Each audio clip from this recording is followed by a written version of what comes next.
Hello and welcome back to Old Truthford, the home of honestly biased sports content. Tonight we're going to be covering the Copenhagen v Manchester United Champions League clash, which is a must-win game for us. Realistically, if Copenhagen were to beat us, our group wouldn't look favourable. As things stand in the Champions League, let me just pull this up. As things stand in our group, we have Bayern Munich with 9 points, we have Galatasaray with 4 points, ourselves with 3, and Copenhagen with 1, meaning that realistically, if we get a win tonight, and then we can get a result away from home at Galatasaray, we will move through to the next round and we won't have to be banished to the Europa League. However, if we can't win tonight, it's not looking good. Just going through the lineup quickly now. I can see you guys here. Luke might not even bother tonight. Don't feel any optimism at the moment at all when watching this, and it just makes me depressed. Wow, okay.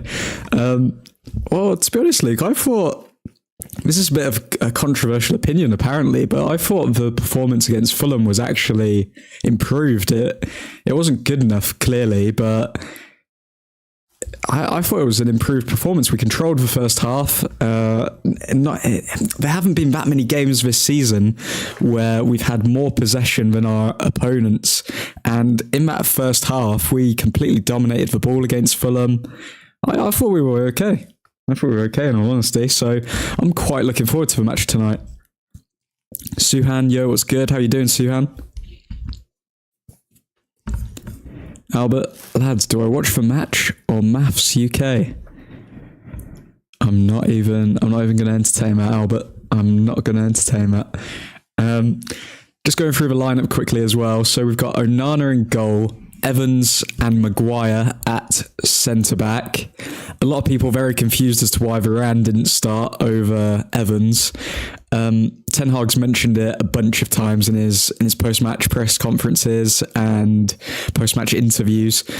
Maguire plays his best football at right centre-back, and yeah, if Varane came into the team, then that would mean Maguire would have to be shifted out to left centre-back, but Ten Hag's clearly backing Maguire. I mean, I think Ten Hag's recognised that Maguire is our most informed centre-back at the club at the moment, so he doesn't really want to mess with that. Also, he's probably very aware of the fact that partnerships at centre-back are very important to teams. It's usually not individual when it does come to the centre-backs, so if Maguire seems to be communicating well with Evans and them two have a bit of a thing going on, then yeah, why wouldn't he stick with it?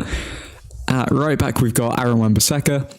Self-explanatory. He's come back in, and suddenly we're keeping clean sheets. So yeah, that's self-explanatory. Delot at left back. Again, he had a decent game against Fulham after having a horrendous game prior at right back. So yeah, I'm quite happy to see Delot at left back.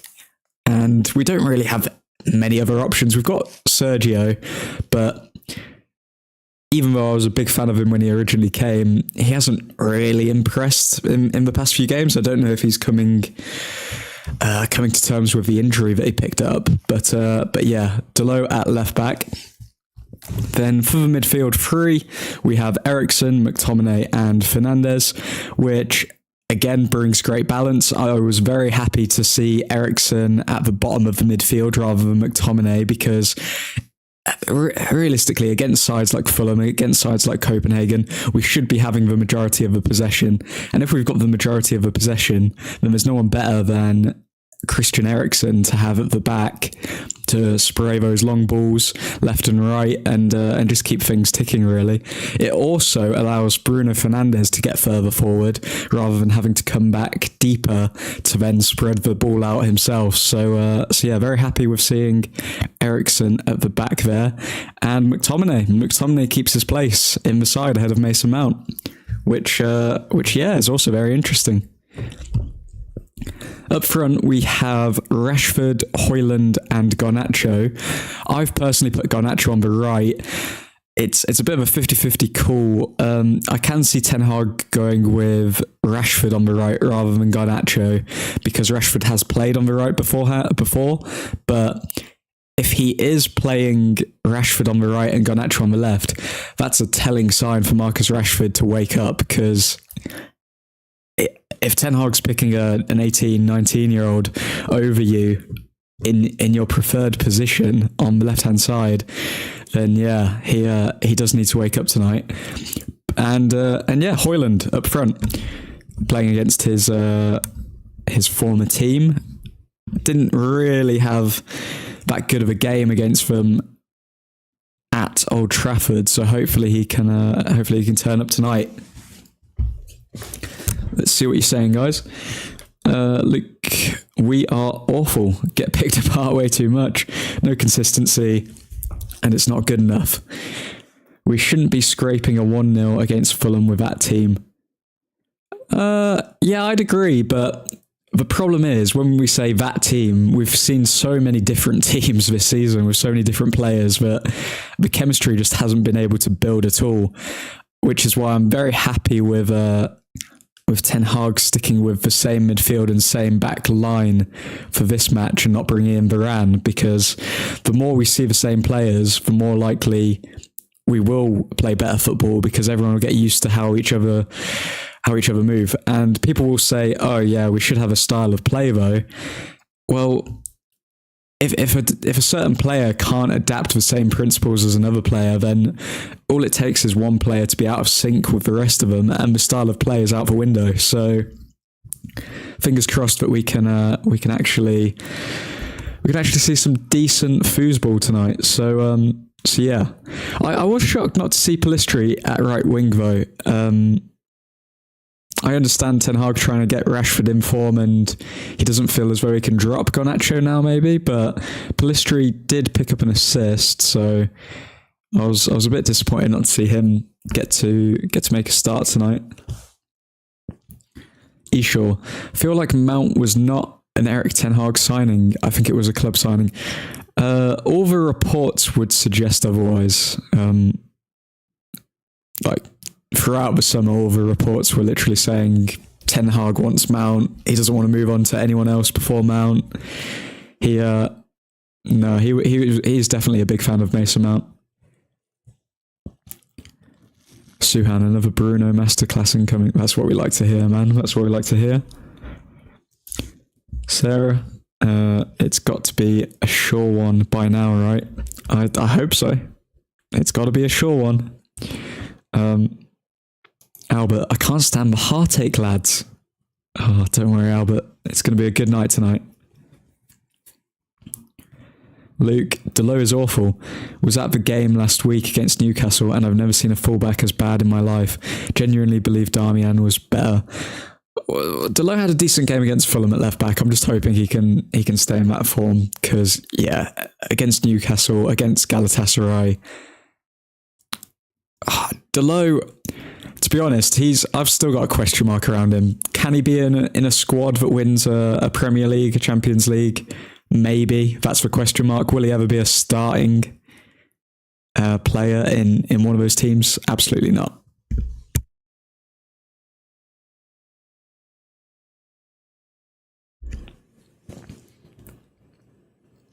Mount and Bruno can't play in the same team, in my opinion.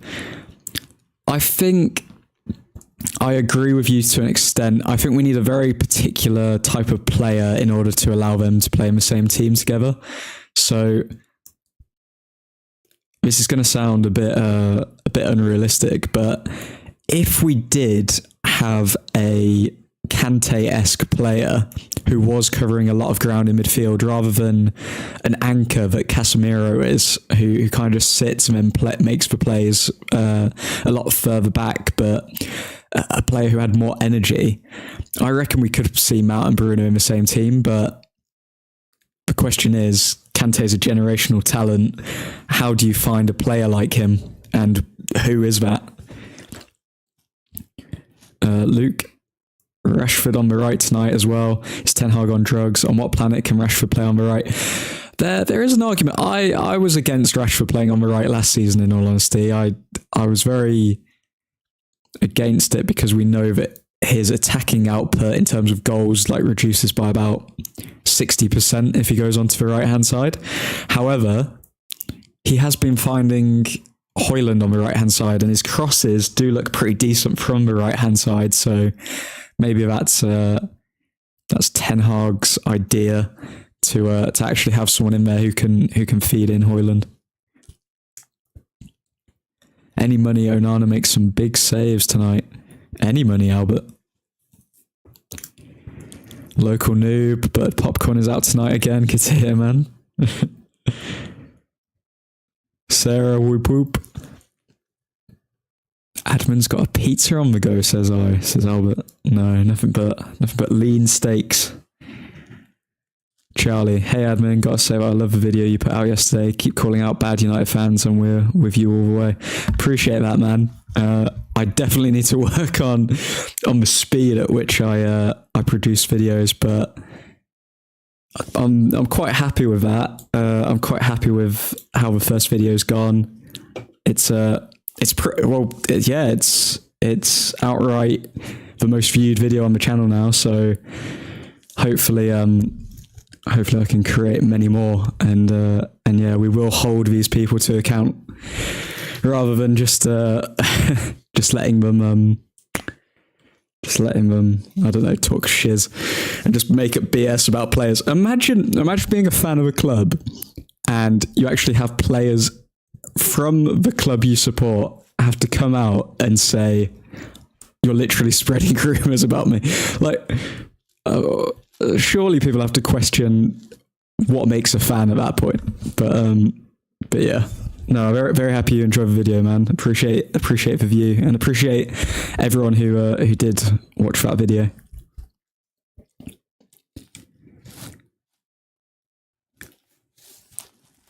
These people think you mean these clowns. Nay, these bozos. Your words, not mine, Charlie. I'm not here to go on the full villain arc just yet. I'll save that. I'll save that for a worthy adversary.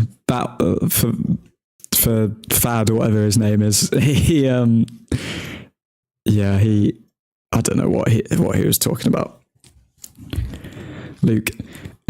They're very selfish, this set of players. They're all too individual and need to consider the team more. How many good chances is Højlund getting? Next to nothing. I don't know if I'd call them selfish. I think it more comes from desperation. If you look at Marcus Rashford's play, it's changed considerably since the start of the season. Ever since the selfish branding got put out, he's definitely tried to find Højlund more. It's without doubt, like you can literally see it. He sometimes to his detriment as well, but no, I think I don't know if selfish is the word. I think it's just not capable or incapable of just sticking to a game plan from the looks of it, rather than being selfish. I'd like to think that they've got good intentions at heart, but yeah, that's why I find one player that I find completely underrated in all of this is Aaron Wan-Bissaka, because Aaron Wan-Bissaka was essentially out of the team. He was going to be sold in January and his United career was over. Do you know what he did? He literally put his head down, trained double as hard, and then worked his way back into the team when Dalot got injured, and then we've never looked back since. Like, Aaron Wan-Bissaka is clearly a player who can follow instruction as well, because yeah, he gets caught for offsides, playing players onside sometimes, all of that, but he's one of the only players who doesn't come out and do all of the social media posts, doesn't have to like do the post-match interviews. Like, when's the last time you heard a word from Aaron Wan-Bissaka? All he does is get his head down and work. And then every single game he's putting in consistently, like at least a 6.8 performance every single game. That's the type of player that we need. Obviously, you need a bit of flair, you need a bit of personality in a squad as well. They can't all be robots. But Aaron Wan-Bissaka is such an underrated part of this team. When he comes back into the team as well, do we not notice that we're keeping clean sheets again? It's mad.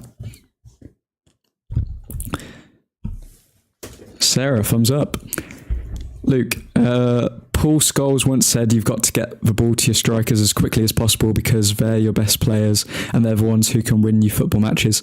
Yeah, well, when we signed Robin Van Persie, I was watching a clip the other day. When we signed Robin Van Persie, Alex Ferguson literally said to all the players, if you don't find him, we won't win the league and you will be dropped.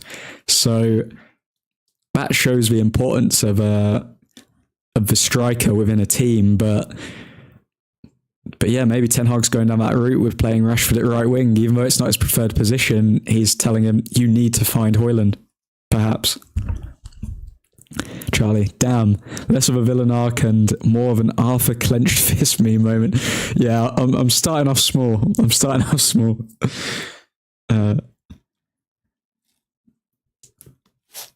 Local noob. Other than Bruno putting in a cross for Højlund, there's not a single person in that forward line who can create chances.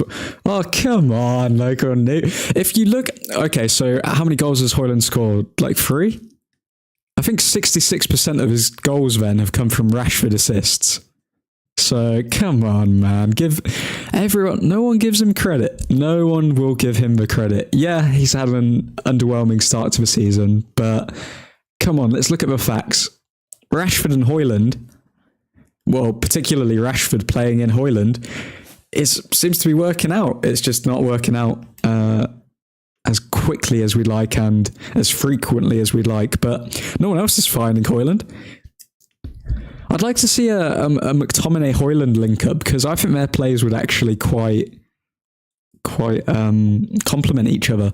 I wouldn't say that... I'm not saying McTominay up front, by the way. I just want to see them two have a little 1-2 every now and then.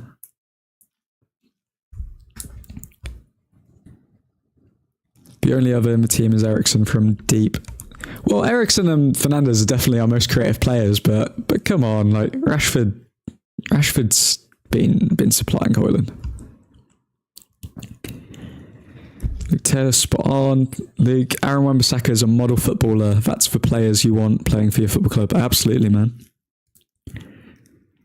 Watching from PS today, so not much chat activity from me. Watching from PS. PlayStation. Man, I'm old. Okay. Cool, no worries, Mackenzie. Luke, they're not getting the ball to Højlund anywhere near enough. And thanks for tuning in, Mackenzie. Luke, they're not getting the ball to Højlund anywhere near enough. Højlund will be a superstar if he gets the service. To be fair, he has, I think... Do you know what's interesting? I saw a stat where it said in the past 160 minutes, Højlund has not received or been on the end of a big chance created or something like that. Do you know who else hasn't been playing in the past few games? Marcus Rashford. That's a funny coincidence, isn't it?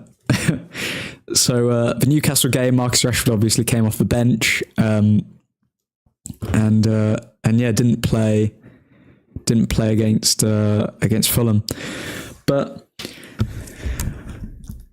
I think he has had crosses in, but it's just weird. You can't put it all on the team as well. That you can't say, oh yeah, it's because the team aren't finding Højlund. Like, sometimes I'm watching Højlund's movement, and yes, it's good, or it would be good if the players were on the same page, but they're not on the same page. So he's making movements, and it's hard to tell if Ten Hag's instructed him to make those movements, or he just naturally makes them. It's a hard one to decipher. We're about 20 minutes away from kickoff now. but maybe getting it to him, but they're not getting it to him in the right areas for him to be dangerous. Takes two to tango, man. Takes two to tango. I don't know. Don't know if it's a team issue or if it is a Højlund issue himself. It would, in all fairness, it would probably lean towards being a team issue, because when Martial plays, he also doesn't really get that many chances created for him. So yeah, maybe with an entire back eight of McTominay, Fernandes, Eriksen, Dalot, Aaron Wan-Bissaka, Evans, Maguire, Onana, who are getting a bit more familiar with playing with each other, maybe they can all create more chances now and actually stick to a style of play. I'm expecting us to dominate possession here, even though we are going away from home. We are set up for that, so hopefully it doesn't bite us in the arse. Luke, I'll watch the first half, and if I don't see promising signs, I'm turning off. Bro, it's Manchester United. You can't turn off after the first half. Think about how many great moments you would have missed if you did that.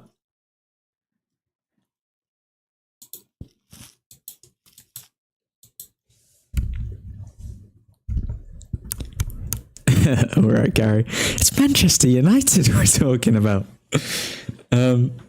Good call back there, Luke. But no. What's everyone's score predictions for tonight?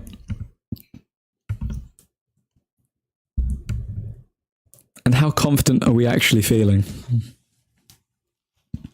Because I'm getting the feeling that everyone's not confident, and they're a lot less confident than I am. Which in turn doesn't fill me with confidence, but this is the greatest team to have ever played the beautiful game, and I will never doubt them. A very reluctant 2-0. Jesus. Okay. I don't know. 2-0. I think 2-0 is a shout, to be fair. I think we've shown that we can keep clean sheets with this side. We are at somewhat of a hostile away atmosphere, but yeah, no, I'm feeling very confident going into tonight's match. Let's see what Ten Hag has had to say just before the match. So Ten Hag has come out and said, "We have to have consistency. That's why I'm keeping the team against Fulham. Only one change with the return of Rashford. There were positives in this match. We have to keep this state of play. Mind, ball control, quad, you line up the same 11. The automatisms improve." So I'd never heard the word automatisms until Ten Hag used it. But he uses it quite a lot. Essentially saying the exact same thing I was saying a second ago, with just knowing what players are going to do around you. I'm guessing that's what he means by automatisms. What's your thoughts on Sir Jim Ratcliffe's plans? It's an improvement. I'd say it's probably like a 10 to 15% improvement. Could we see Manchester United win a major trophy with Sir Jim's plans in place? Potentially, because bear in mind, we have been able to squashes in the Olympics, lads. Oh, Albert. But no, thoughts on Sir Jim Ratcliffe's plans. Bear in mind, we have been able to get second place in the league when we've only solely had Glazers and Ed Woodward and all of these clowns like pretty much running the show. So bearing that in mind, if we did actually bring someone in who could maybe give us a bit more money to invest into the club, invest into the signings, invest into all of that, as well as bringing in a director of football and head of recruitment and all of all of the added on things that come with somebody who's actually owned a football club before, then I'd say that we could actually have a chance to win a Premier League with Sir Jim Ratcliffe coming in. Do I think it would be a frequent occurrence? No, I think we could do it purely because if we can come second in the league with Glazers, then surely we can come first with proper football people making footballing decisions. That's my opinion anyway. But yeah, still, it's only like a 10 to 15% improvement of what we've got at the moment, rather than a full reboot, so to speak, of just new owners, new facilities, new everything, start afresh and then start dominating again. I don't think we will ever be able to dominate until the Glazers are gone. Luke is all for the squash in the Olympics. Bloody hell, guys. I think we're looking at another 10 years before we win a title. Anything earlier, then I'll be impressed. I think 2 to 3 years and we will win a title if the fans are patient with Ten Hag. If we keep Ten Hag for the next 3 years, we will win a Premier League title.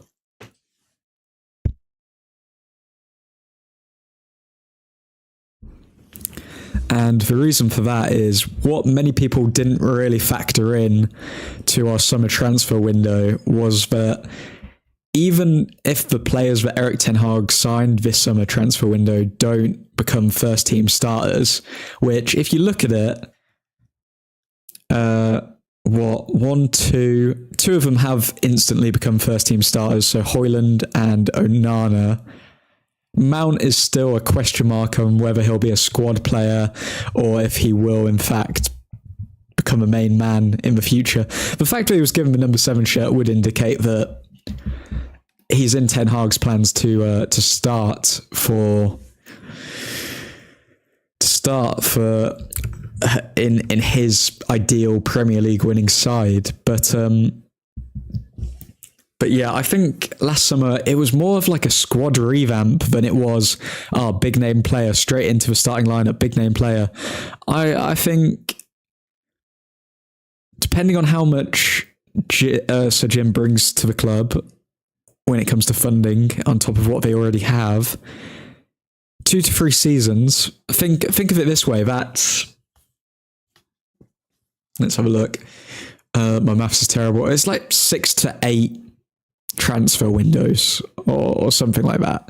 Think about how different the team will be in 6 to 8 transfer windows if Ten Hag's given the backing.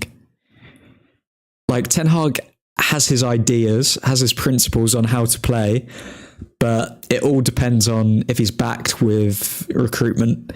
Because the problem that other managers have had is that the fan base has pretty much expected a Premier League title within 3 years, and if you don't get that, then you're a failure and the pressure will be built and then it's all over. But in 3 years, we've seen from the amount that the Glazers are willing to put in, or the amount of money, well, they put in nothing, but the amount of money that they're willing to let the managers spend, then we've seen that 3 years isn't long enough. That's why I'm saying you need to give Ten Hag at least 5 years. And he's had 1 year already. He's had, 2 proper transfer windows? And half of his players have been loan players. So I think people just need to be patient, really.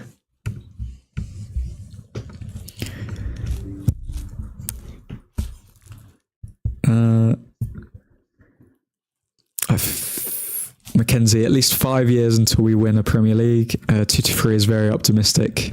Hey, home of honestly biased sports content. Luke, 10 years for me, Mac. If I'm right, you owe me. 10 years? Bloody hell, man. In 10 years, Mackenzie might actually be able to buy a Red Bull without getting ID'd.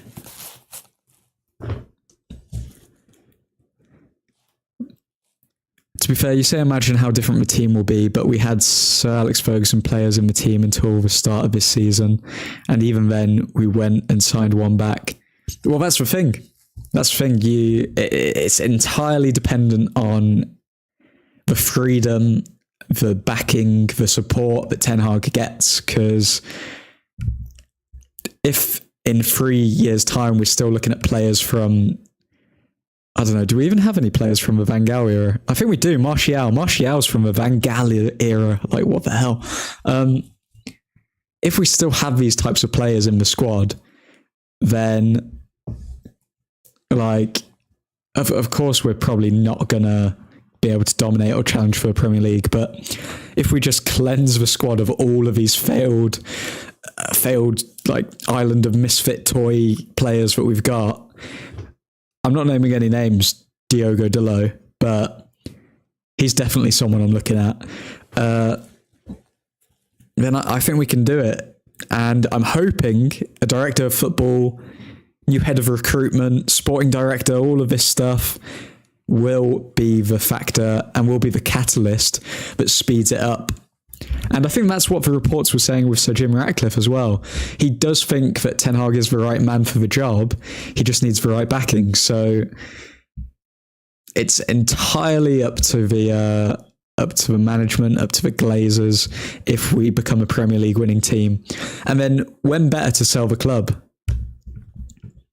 Manchester United win a Premier League in the next 4 or 5 years, sell the club on a high, get the whatever 6 billion that you wanted for it, and then just piss off.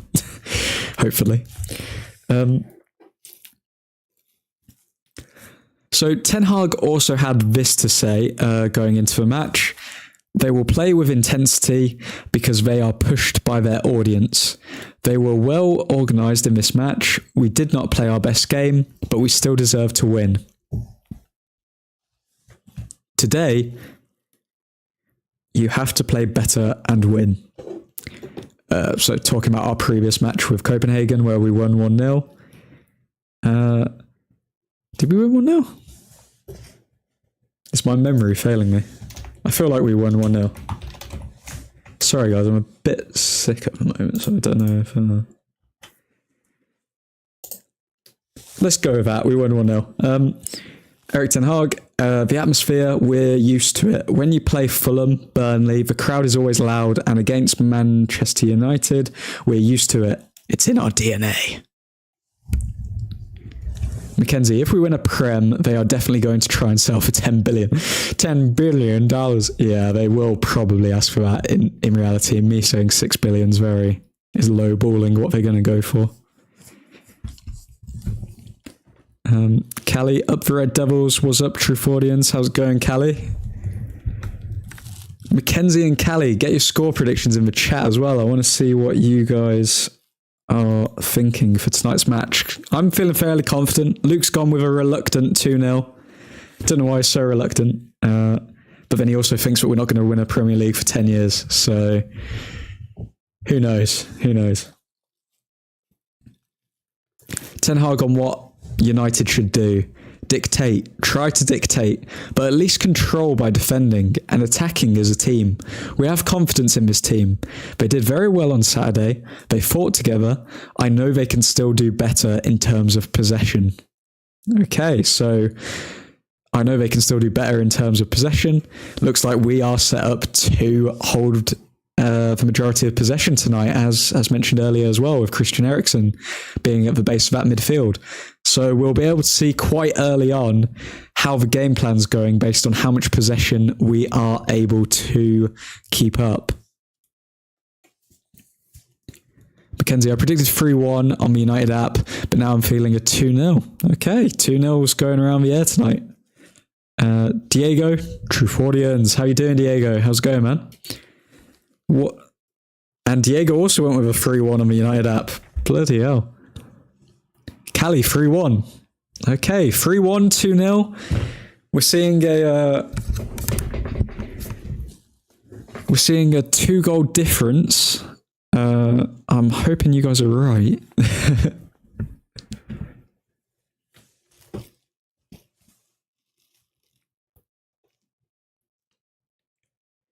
Okay, let's see. Owen Hargreaves has had this to say about Andre Onana.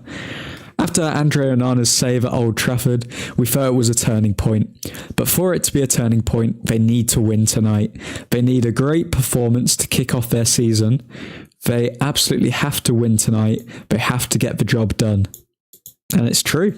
It's true. It's a bit mad to think that this has been our worst start to the Premier League season in 1,000 years, and yet we've only got one win less than Arsenal, isn't it? The only problem is, and I found it quite interesting, not a lot of people have been talking about this, but the stat came out of, obviously, Erik ten Hag, fastest to 50 wins as Manchester United manager in our history. And the breakdown of the 50 wins came as well as how it took 78 matches to get those 50 wins. And of those 78 matches, I think 50 of them were wins. 50 of them were wins. Then 20 of them were losses and 8 of them were draws, which is quite interesting because it shows that we either win our games or lose them, but it's very rare that we'll draw any games. So it shows that we're set up to attack. We're set up to somewhat be open. This is what I read into it anyway. But yeah, it's for any gamblers out there, never bet on a United draw under Ten Hag because it's very unlikely that we will draw.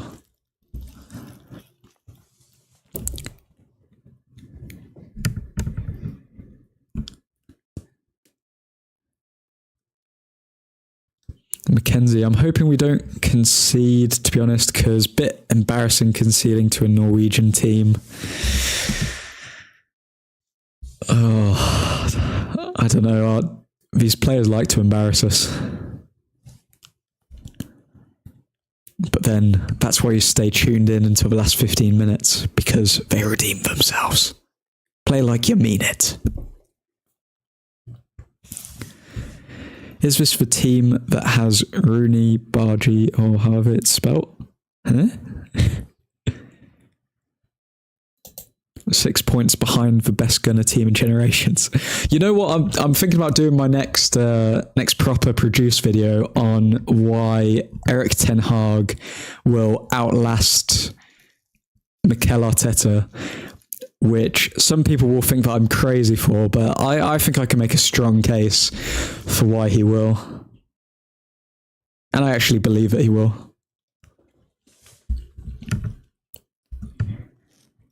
Jehan, yo, how's it going, Jehan?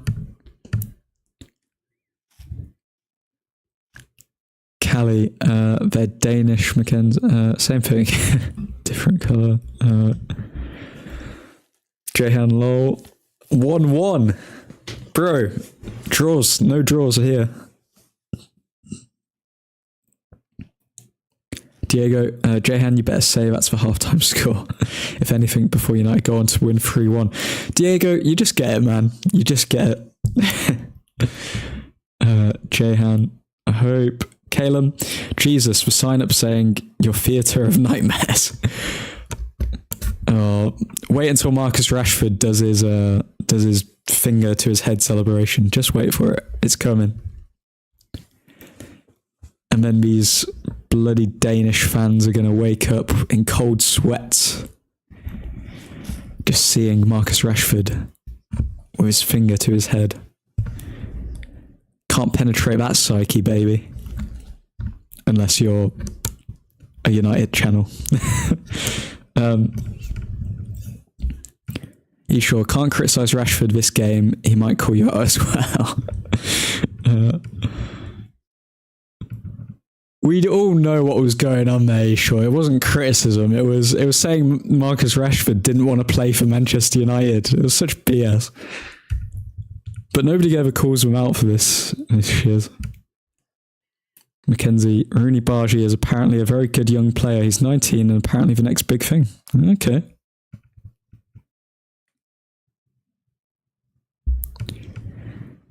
So Rooney Bargy, what next?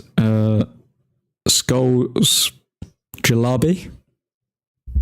My Indian brethren will get that one. Are you sure the clickbait on the United stand has to be called out? Yeah, it's a hard one because I get it as a content creator, like you wanna draw people into your video, but I would say almost 99%. Okay, at least 90% is just purely clickbait, and it's just even like the headlines just create drama themselves rather than just saying what's going on. It's like it's just constantly drama. Callie, can't wait for an Ericsson assist to Højlund. Danish delight. Ooh, I want to see. That would be a beauty to behold, to be honest. Are there any Danish dances that maybe they could do in a sync celebration together? I don't know. You tell me. Okay, kicked off now. So we're underway. Højlund's tracking back already. Looking very smoky in the stadium.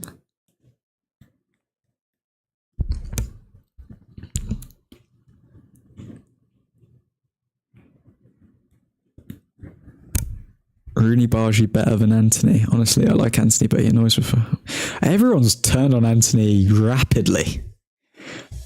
Scott McTominay was so close to giving another penalty away there just by hitting it into the hand of Maguire. That would have been like... Oh, a lot of people, call them fans or not, a lot of people would have been very happy if McTominay hit that ball into Maguire's hand.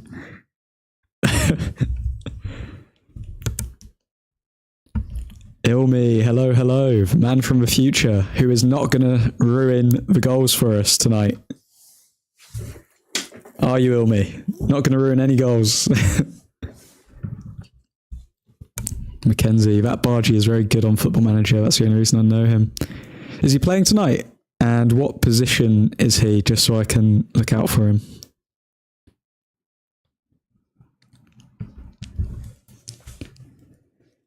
What's your score prediction, Ilmi? It's low at left back. Back to Evans. Playing it out from the back at the moment, which is good to see. We are set up to dominate possession, so let's see if we can do that.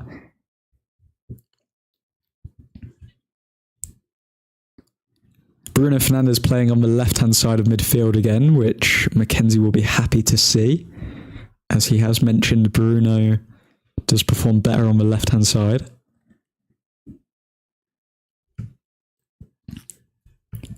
A 4-0, says Ilmi. Well, confident. I like it. But Gabriel Barbosa from Flamengo is also good on Football Manager, but he is 27 and only played in Brazil. Not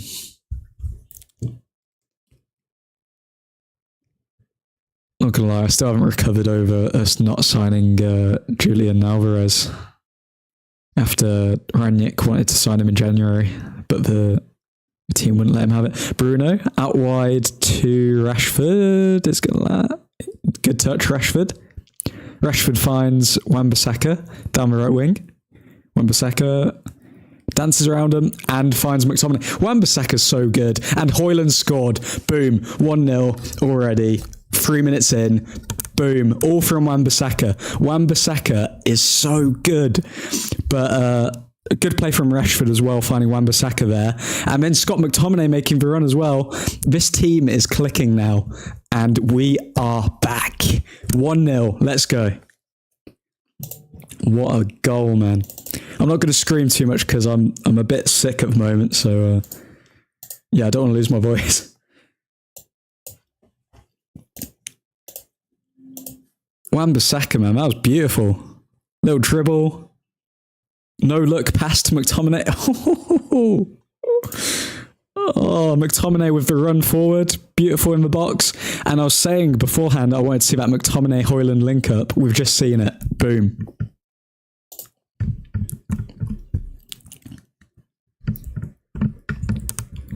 UCL top scorer, Rasmus Højlund. There we go. All we need is one team to stay fit and all play together. That's all we need. And hopefully we can stick with that now.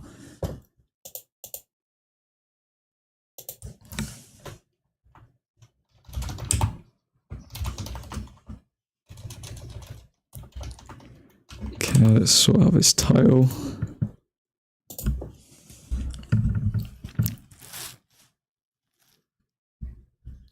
Sui, let's go. We're going to smash Bayern next, says Jehan. I mean, that was like carving through butter, that goal. Do you think Dalot, do you think Diogo Dalot on the right back is doing that? Or do you think he's just cutting it back or spamming a cross but doesn't find someone? Marcus Rashford linking up with Maguire now. Beautiful. We've got 3 players surrounding them, but they're able to pass it out. Maguire passing very quickly as well. Things you love to see. Scott McTominay getting a bit too deep there for my liking. I'd prefer to see Eriksen back there, but McTominay is definitely staying further forward than Eriksen in general.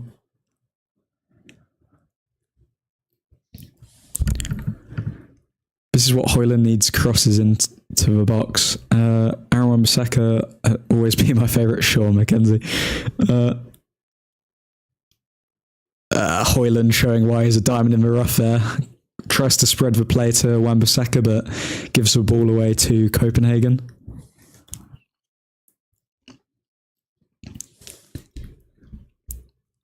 Wan-Bissaka, oh bloody voice crack there. Wan-Bissaka with a progressive pass leading to an attacking phase. Mate, Wan-Bissaka, there's no realm in which Dalot is better than Wan-Bissaka.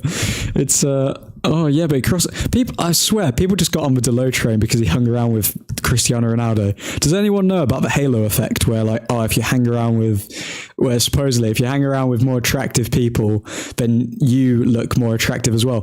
Dalot is a living example of the halo effect. He hangs around Bruno Fernandes and Cristiano Ronaldo, and then people think that he's good.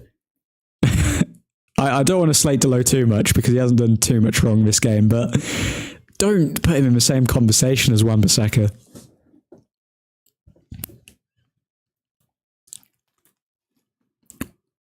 Wan-Bissaka, man of the match. I've seen enough, says Diego.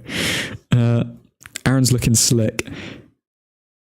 Maguire, no look pass to Onana. It's just beautiful. It's beauty.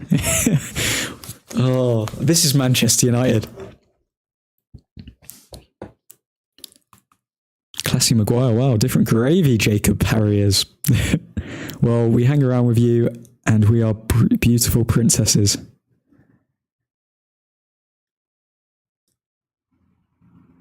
Wait, what? Have I missed something? What was that, Ilmi?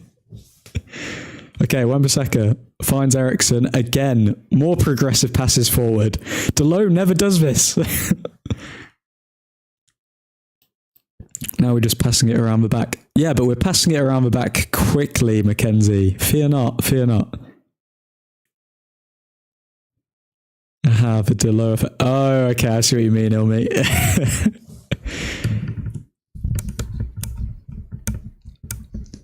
Yeah, you guys are giving me my halo, as you can see.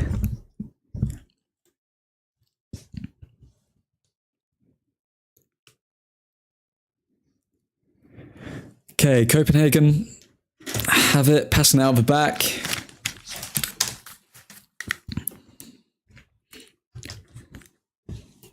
Evans leaps up and wins the header. What a man. What a man. Okay, Dalot passes it back to McTominay. McTominay to Rashford on the right wing. Rashford again to Wan-Bissaka, but pass was a bit heavy there, to be fair. Not leaving Wan-Bissaka much room to get the cross in.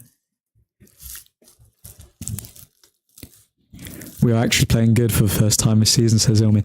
Ilmi, bro. Everyone, I don't know if I'm taking crazy pills or anything, but yeah, there's an intruder on the pitch now. What's he? He's got a flag of some kind.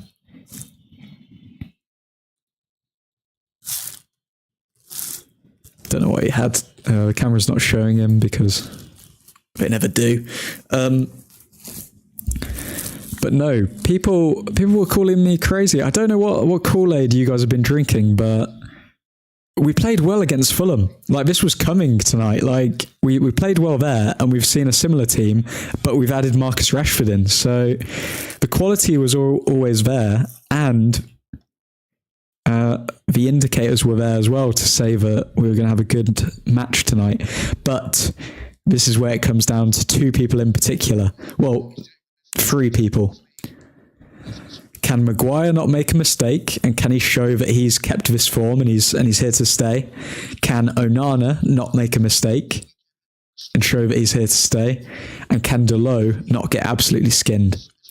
Watch out for those three players, and if they show that they've turned a corner in this game, then it means that we're in a good place for the matches to come up.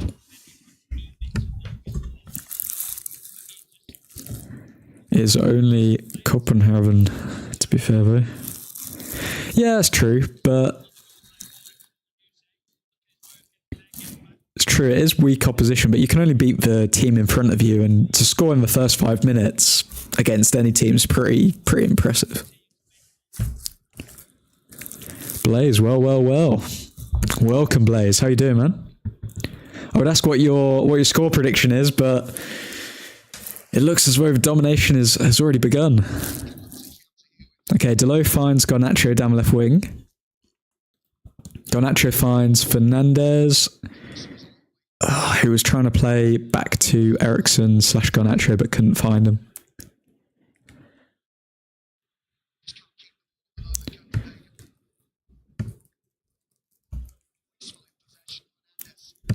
Eshaw, we can hear the commentary in the background. Nice touch, in my opinion. Don't pay too much attention to that, Eshaw. Otherwise the channel may be destroyed. Mackenzie, Maguire has made it into Team of the Week. Never thought I'd see the day. Yeah. I'd love to know the story. Hopefully he does an interview towards the end of the season when he's hopefully solidified, but he's actually a decent player again. Hopefully he oh god, they're coming forward. Shot, Onana, save. I'd be interested to see what Maguire comes out with and says is his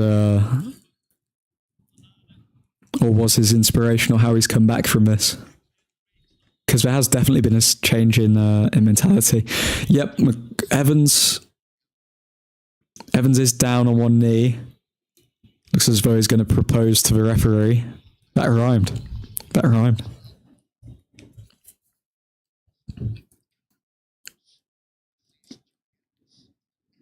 Højlund having a word with Ten Hag, asking for a bit of advice.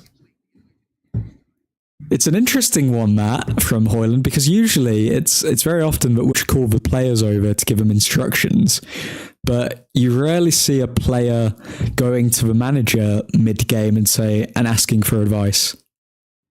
It's usually the manager just telling them rather than the player asking, but Højlund specifically went over to ask Ten Hag something. That's quite interesting. Shows that he's willing to learn.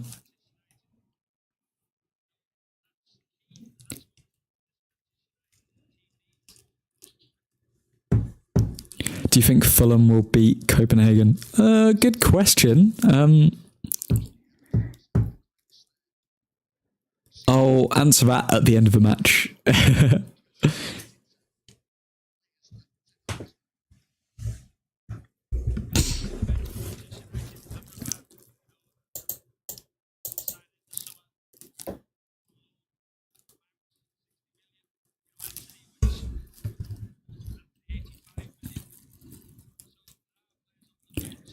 Just another night for Man United. Maguire Team of the Week. I mean, I didn't say it. You did, Blaze. Yep, Prem Team of the Week. Evans is down. Class is permanent. Form is temporary. Beautiful words, Mackenzie. Beautiful words.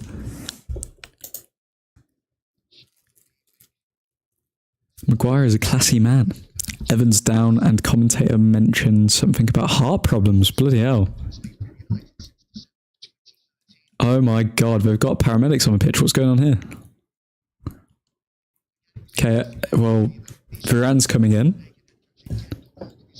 Bloody hell, is he alright?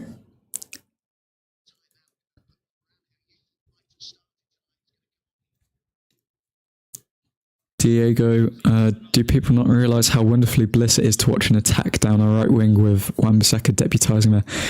They don't understand. They don't appreciate him. They don't appreciate him.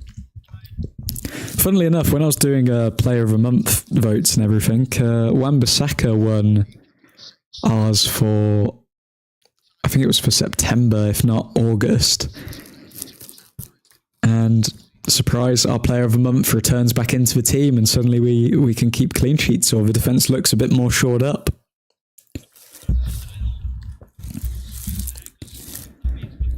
Okay, Varane back in the side. Hugging Onana. Chest bumping Maguire. Good to see that he's in the right mindset to put in a good performance tonight.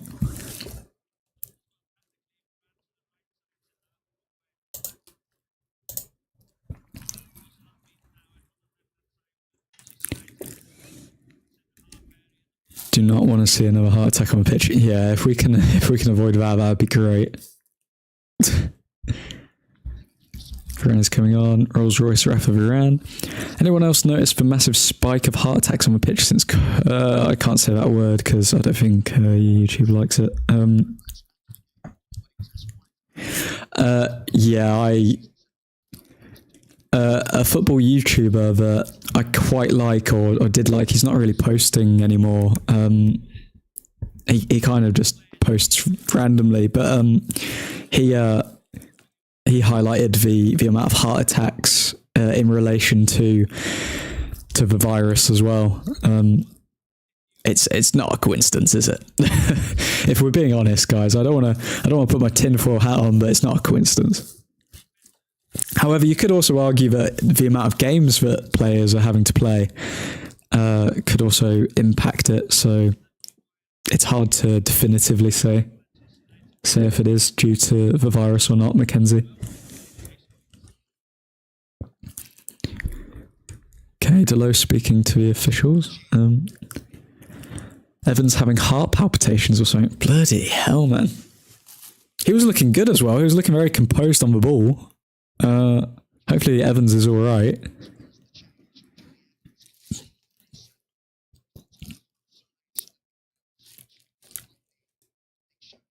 The problem is the fan base are just going to go into like, because he's old, like the jokes write themselves really, don't they? When it's like, old player having heart palpitation, like you know where people are going to go with it, but hopefully he's all right.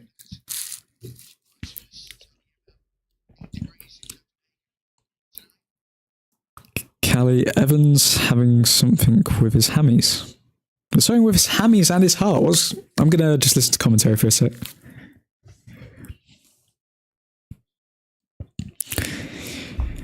Blaze, if Maguire plays solid tonight, in my opinion, I'll think he'll be our third choice centre back. Yeah, 100%. 100%. Could be pushing for second choice if Varane's injuries don't keep.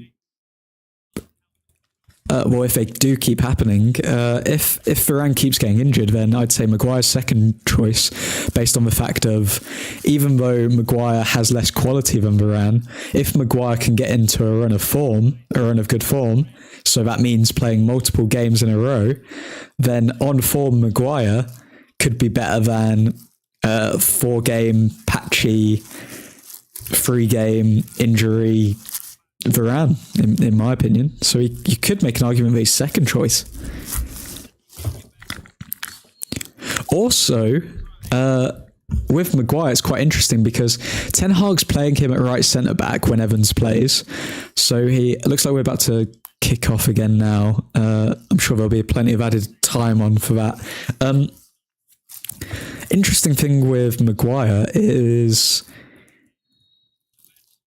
Ten Hag's obviously been very vocal that he plays better at right centre-back. So when Martinez comes back into the side,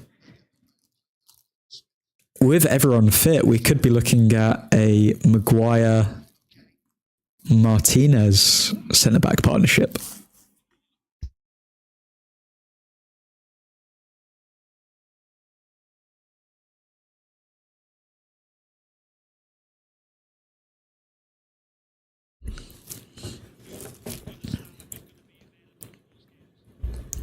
Something going on with Erik ten Hag and Varane when he was going on Erik ten Hag didn't talk to him when he was coming on. I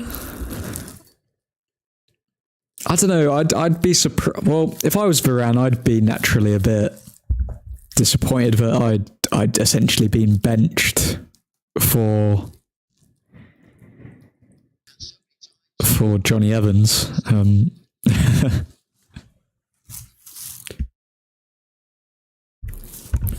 Like, if you've won that many Champions League and that many trophies, to be dropped for the likes of Johnny Evans, it's going to be a kick in the teeth for Varane. But it's up to him to show that he can keep this clean sheet with Maguire now. I mean, if he performs well, that's the whole point of having a manager that sticks to players who are performing well. Like, if Varane puts in a shift today, then automatically he's starting with Maguire rather than Evans.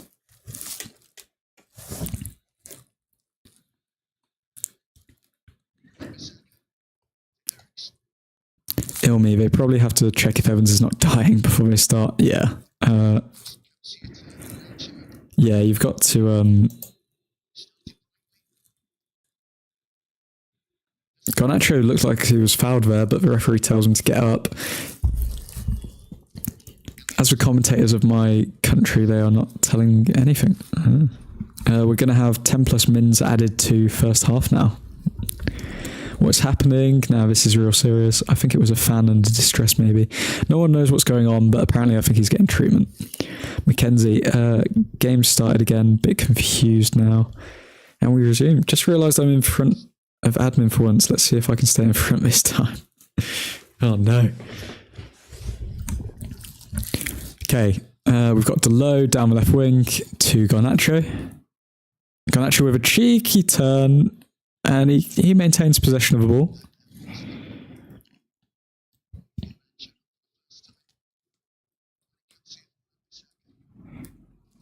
Wan-Bissaka to Rashford to Eriksen. Eriksen to Rashford. Rashford plays a ball long to...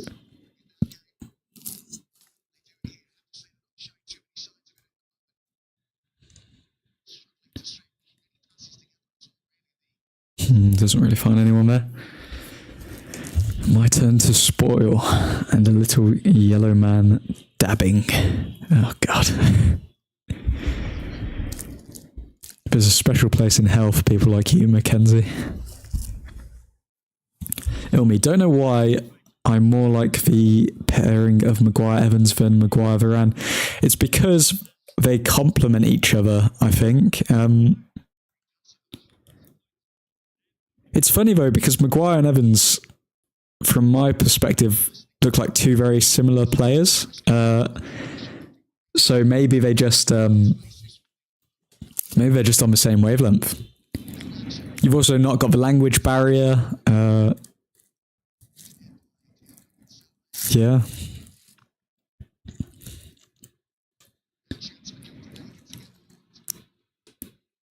Okay, Copenhagen on the attack. Oh my God, did you see that one? The Copenhagen player literally runs towards Wan-Bissaka, is like, well, I know I'm not getting past him. So he literally changes his entire body to run infield. Oh man, that was hilarious. You know, if that was Delo, then the player's just running straight forward. That was so funny.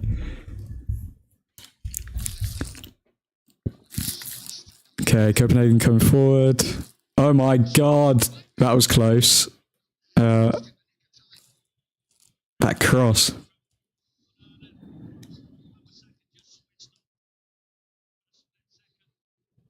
What was happening there?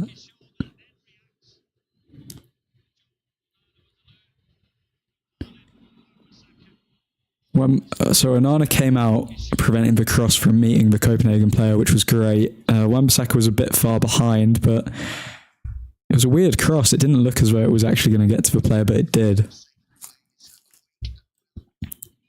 AWB is Spider-Man. They get caught in the spider's web.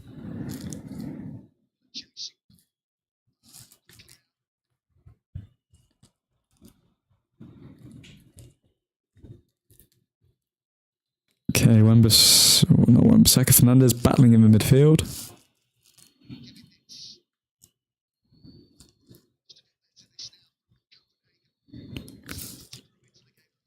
And it is a goal kick to Man United. Realistically, Copenhagen look kind of hopeless attacking, so I'd be very disappointed if we conceded a goal to them. It's been 25 minutes and they're at home and they still haven't really been able to form an attack. Maguire looking to the fans in the stand. Looks like they're stopping the game and they're calling the referee. They're trying to get the referee to pay attention to this.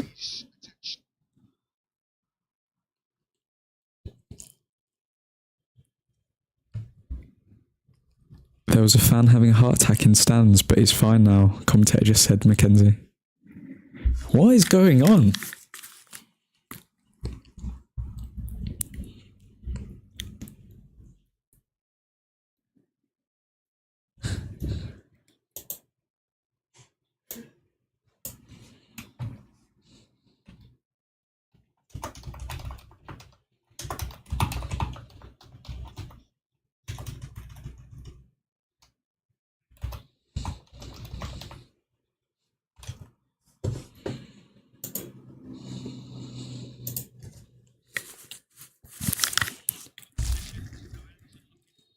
Probably why the game was stopped. I don't get why they don't just stop the game.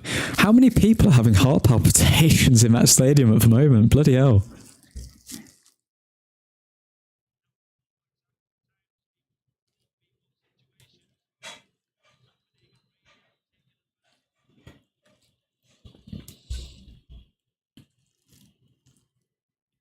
Jehan, fans are in shock that the players are playing well. Bloody hell. Aaron Wan-Bissaka again, making an interception there. What's up with these pitch invaders? Has there been another pitch invader? What's going on? Wan-Bissaka will not lose that ball. Passes to Varane, but then Varane gives away possession. Maguire away. Okay, Fernandez sprinting forward. Fernandez to Garnacho. What can Garnacho do? Garnacho shoots, saves, but Højlund scores 2-0. Rasmus Højlund at his boyhood club, Copenhagen. We're so good. We're so good.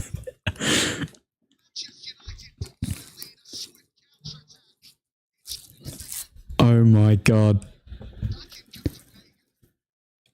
All we needed to do was put Rashford on the right. Rashford on the right-hand side, Wan-Bissaka coming back, and we've completely solved all of our problems. Yes, it's just Copenhagen, but tonight we feast, guys. Tonight we feast.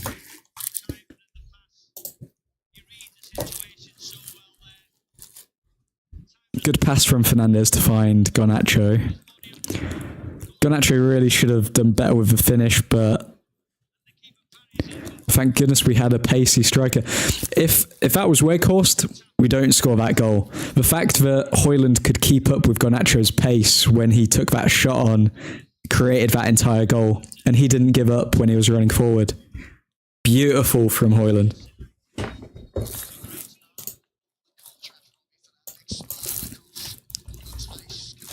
Realistically, Garnacho could have passed to Højlund, but I'm glad he took the shot on because it could have been a bit riskier.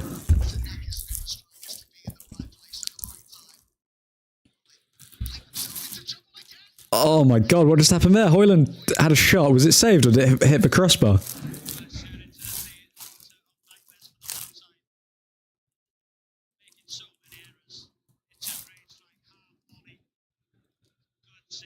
Good save, yeah. Bloody hell.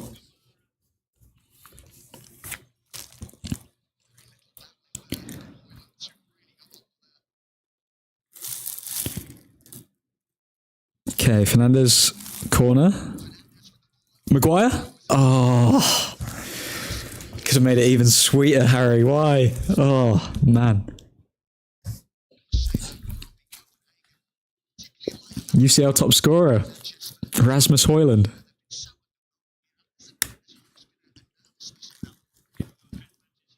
Haaland who? Haaland who? Mackenzie, I don't know if you guys saw in the disc chat earlier, but I mentioned Højlund's little bro looks 10 years older than him. Does he? Eshaw, he saw Jackson's hat-trick and he wants one on Europe's biggest stage. 2 in, 2 more to go. Ilmi's 4-0 predictions looking on point at the moment.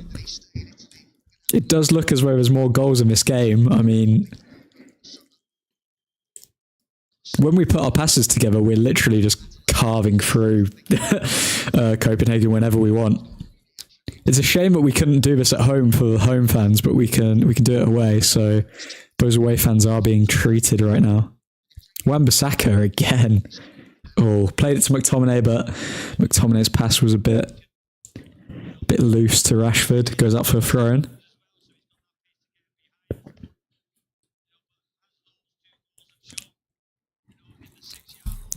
Should have been free. Yeah, it was a good save.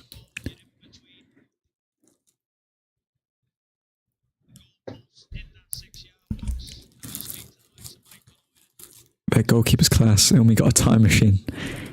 It's a nightmare for Copenhagen. Yeah, but yeah, it does look as though our players are really intimidated by the atmosphere, doesn't it, guys? I don't know how they're surviving out there. Don't see Haaland scoring this many goals in the Champions League. Callie.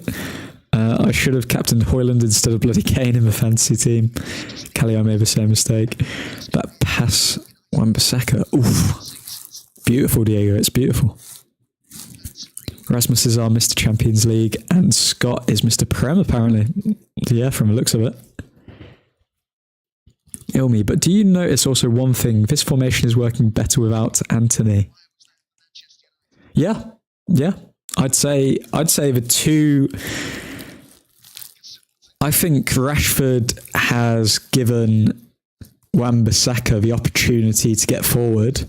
I think Rashford's been able to.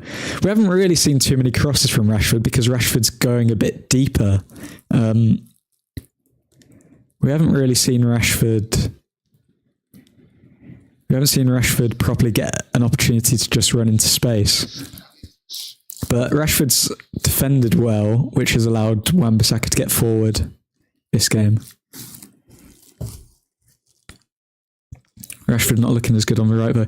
I'd say his overall play has been about the same, but his attacking intent, yeah, nowhere near the same as when he's on the left. Jehan, I hope Southgate is as stupid as he is and doesn't take Aaron Wan-Bissaka for international break. We need him fresh. Yeah, that's the fact that Southgate has never selected Aaron Wan-Bissaka is mad.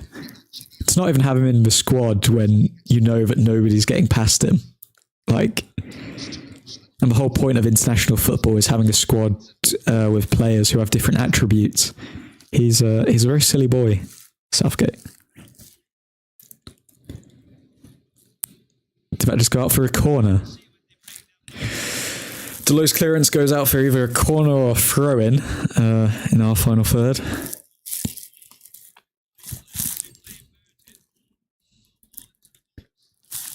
Throw-in. I think Rashford is taking players away from goal and we are having more openings inside their box. Rashford's very deep though. Like, how often have you seen Rashford get this deep?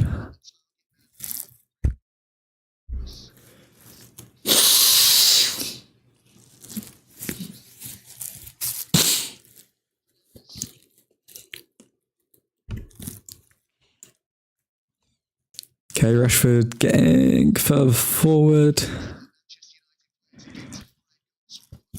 Rashford's link up with Højlund hasn't been that good this game either. I've noticed that he's tried to pass it to him a few times, and there's been a bit of miscommunication with either Rashford's pass being too light or Højlund being too far away.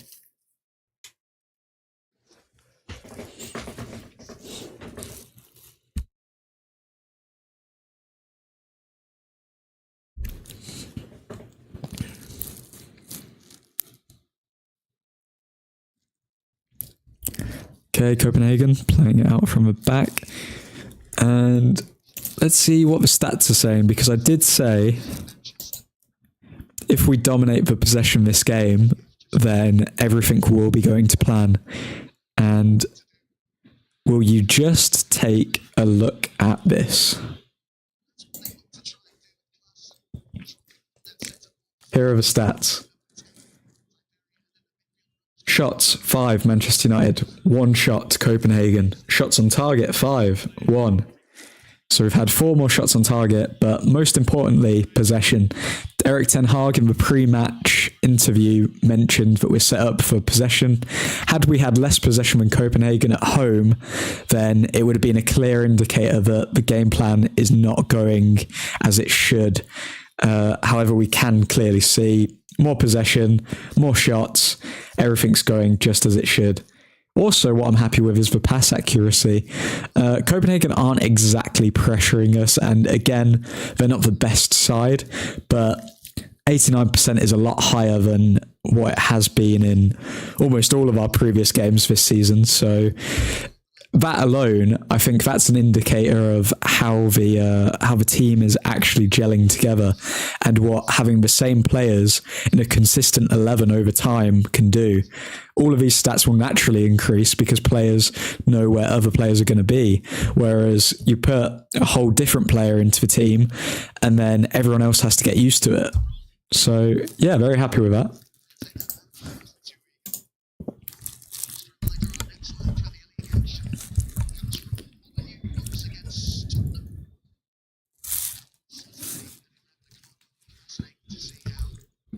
They are pressuring us, says Ishor. Yeah, but it's not really effective, is it? Because Wan-Bissaka's been able to beat their press. We've been able to beat their press really easily. Like, just saying that, we were being pressed at the back there, and then we formed an attack already. Okay, yeah. It's clear to see what's happening in this game. Marcus Rashford, whether he's been instructed or not, has been told to... Wan-Bissaka. Can't find the cross. Whether Rashford's been instructed to or not, it's funny because football's all about balance, and usually one side of the pitch will do something completely different to the other to balance each other out. So what we can see is Delo hasn't got that far forward this match. He's kind of sat back a bit on the left-hand side, which has allowed Wan-Bissaka to go forward on the right-hand side. And if you look at the two wingers, Garnacho seems to be playing quite high up, whereas Rashford is playing quite deep. So it's quite interesting. I do believe this has been instructed by Ten Hag for Rashford not to stay as high up as much.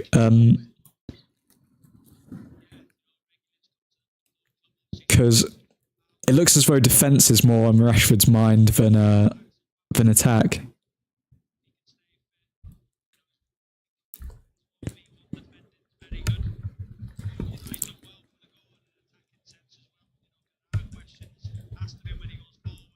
Good enough to make Erik ten Hag higher. But again, please don't criticise Rashi. Might get a tweet your way. Bruh. Rooney as a youngster for Copen, by the way, on me. Didn't know. Make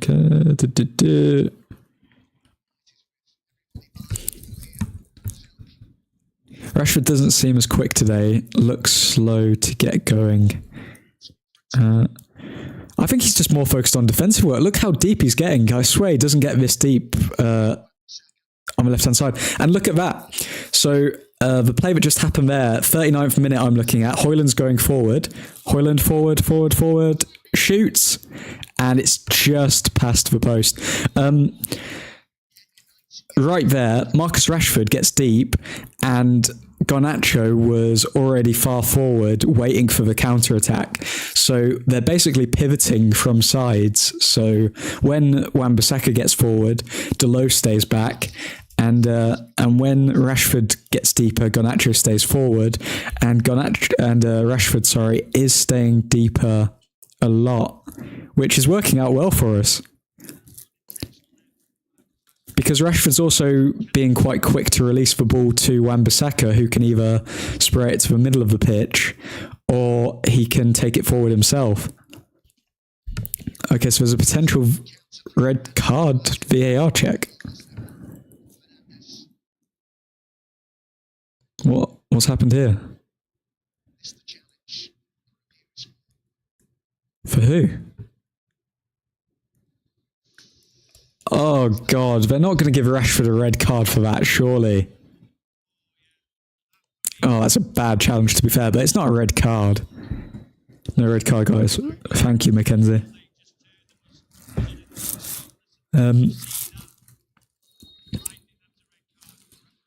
Pace. Nice attempt. Hoyland could not connect to that. Couldn't hit in his stride. I don't know why you guys are saying Rashford is not playing good. For me, he's playing really good and respecting Ten Hag's orders. Amen, Elmi. Amen. His overall play has been decent this game. It's just that his attacking threat is non-existent. He needs to pair the two together, and then he'll be proper dangerous.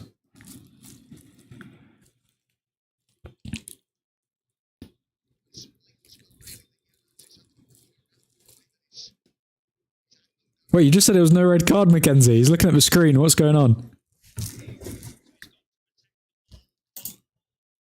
Oh, please don't be a red card. No.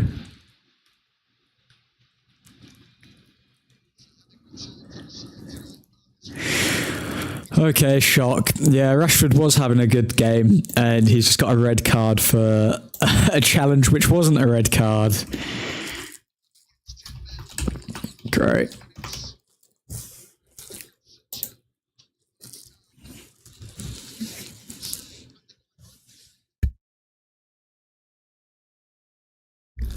Mackenzie, you failed me for the final time.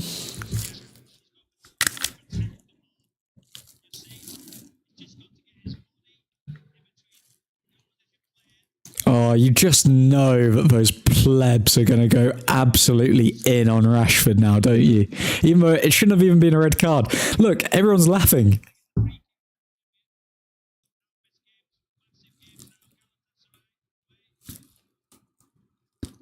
Look, the players weren't even angry when it happened. They were just laughing because it was like, that's not a red card.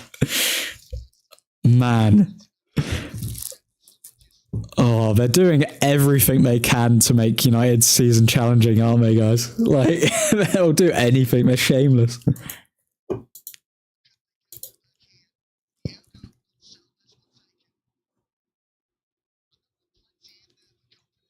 Absolutely shameless. Cross in, and it hits the crossbar. Oh my God. Copenhagen almost score from the moment where Rashford gets a red card as well. Onana collects the cross now. Good. Okay, compose yourselves, get another goal, and then just celebrate in the referee's face. Do it. That's what we want to see. He's not even looking to step on the players, protecting the ball. Exactly. Check the Discord. Oh, I don't know, Mackenzie. I don't know if I can ever trust you again, to be honest. I'll have a look. I'll have a quick look. Never trust the Champions League app, Mackenzie. Come on. You're better than that.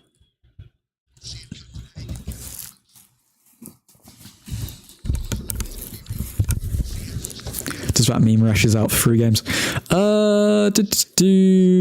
Is it that he's out for the... Yeah, probably. So 3 games, that would be our remaining... Or just our remaining 2 group games.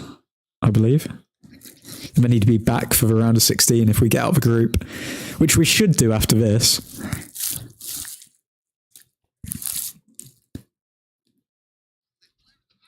Copenhagen have scored, yep, 2-1, great. Okay, we didn't compose ourselves.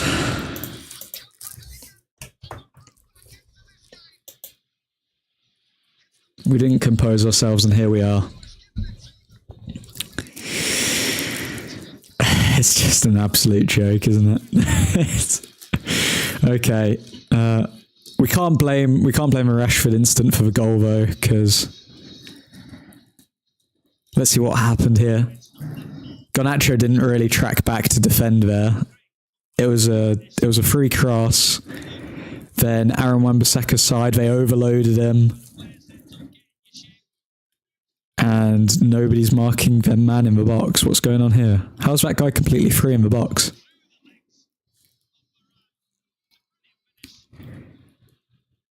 Okay, Delo going forward to Garnacho.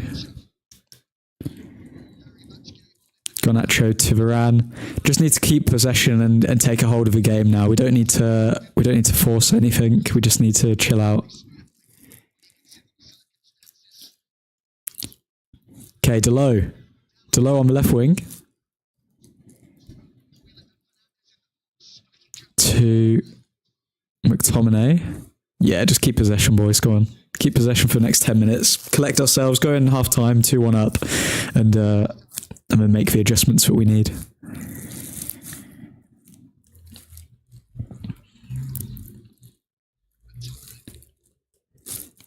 I don't see Copenhagen scoring 3 goals, so I hope we're fine. Well, that goal came very easily for them, and we completely switched off. Fernandez?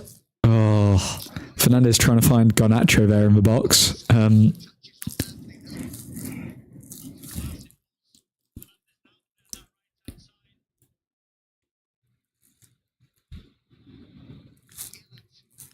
If we lose this, we're appealing it.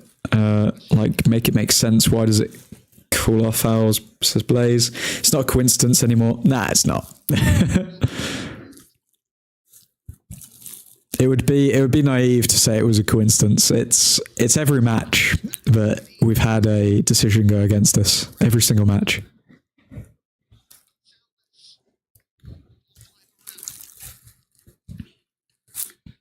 Is admin's timer wrong?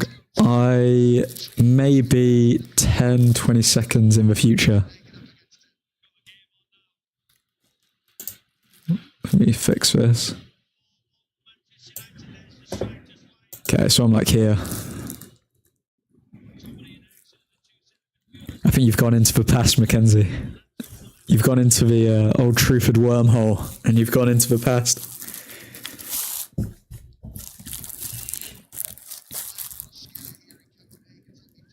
Luke, everything is against us, winning games, and there has to be some kind of corruption. It's getting beyond reasonable. It's a joke. I think I don't know if Ten Hag slept with like the head of the refereeing association's wife or whatever, but like genuinely they want him to get sacked, and none of this is his fault. Admin's eating some sweets. Can hear the rapper. I think you're hearing things, Mackenzie.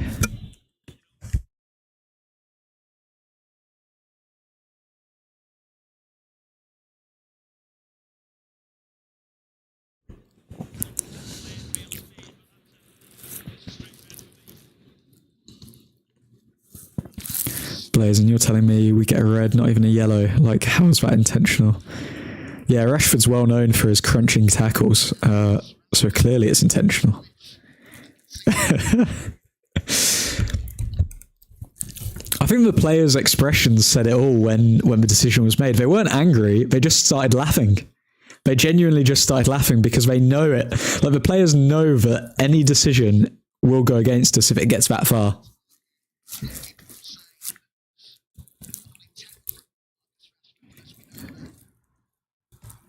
Mate, I can't be asked for 13 more minutes on my days.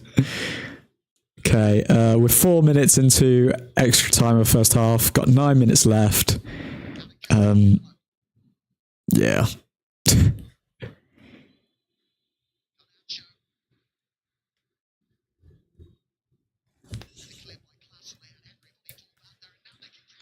Okay, Copenhagen looking to counter, but Onana, sweeper keeper. You can't counter us. We've blocked your style. Jehan, nah, Old Truthford, I know this is a ploy by the Qatar to put Glazers under pressure and sell to them. That'd be some messed up shit right there. Actually, because, I mean, the Qatari, well, Sheikh Jassim apparently supports Man United, so to get the refs against us so that the Glazers will sell, I don't know. Dirty tactics, man, dirty tactics. The art of war. Diego, looking like Article 52.01 says the UEFA comps, it's a one-match ban for a sending off. Oh, okay. Really? Is that a thing? It's only a one-match ban. Mackenzie, want to make a cup of tea? Bloody hell, Mackenzie. Sometimes I don't know if Mackenzie's either a 17-year-old lad or a 70-year-old gran who wants to go to bed early, make a cup of tea, do his knitting at half time. I don't know. Mackenzie, what's going on here? Bro, studious.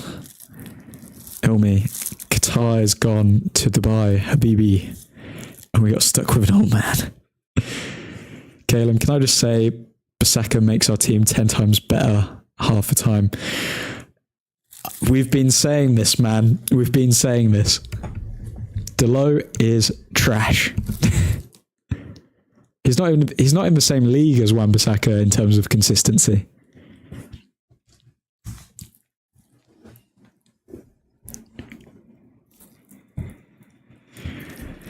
Mackenzie, mate, I'm sat here in a blanket on a recliner settee waiting for some tea. Bloody hell. Goodness. I think I'm a 70-year-old trapped in a 17-year-old body.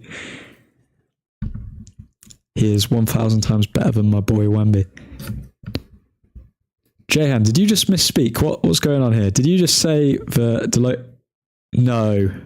Penalty? What? No. You're kidding. You're kidding. Who? His arm was in his body. What do you want him to do? Did they look at the screen for this?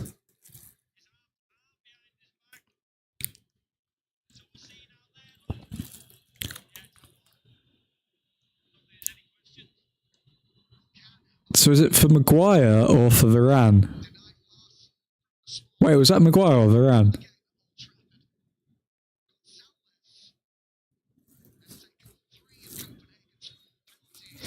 Great. Oh my god. This is such BS.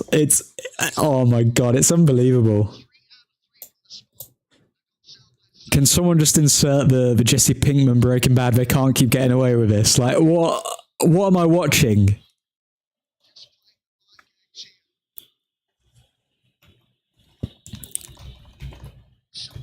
Oh my god. Surely, like, rival fans can't even banter us. Like, they've got to be watching this and see what we're seeing. This is such BS.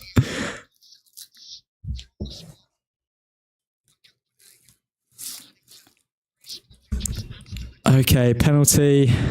I'm not going to look at the chat because I don't want to see if he scores or not. Hopefully Onana can do something, but I'm not. Oh man. Okay, come on, Onana. Onana's not looking confident this is going in. Yeah. Okay, 2-2. Oh, and all the story is going to say, oh, the crazy atmosphere. How could they couldn't handle it. Manchester United couldn't handle it. No. Oh, no. Copenhagen, plucky Copenhagen come back against Manchester United. Manchester United blow a 2-0 lead. Both goals have come as the result of bloody refereeing decisions that are so crooked A blind man, Stevie Wonder, could see that they're wrong. Like, it doesn't make any sense. Let's change the score, because I didn't even change the first one because I didn't think it was a goal, but now I have to change the second one. This is mad. Oh, it's such BS, man.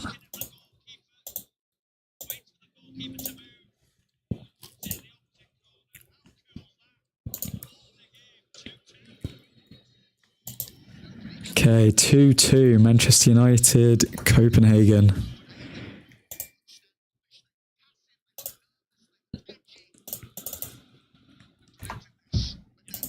Oh, such a waste of...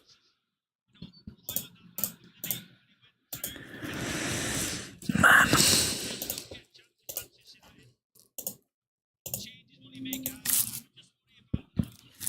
I don't even know what to say, what can be said that hasn't been said already. Like, we've had to witness this game in, game out this season. So many do you know where we'd actually be without these terrible refereeing decisions? Like, we'd actually have a very decent season ahead of us, but it's just been robbed because of these people.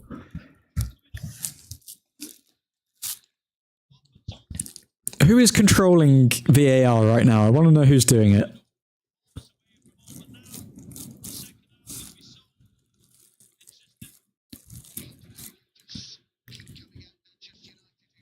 Mackenzie would be 5th in the league with 5 more goals. Exactly, like...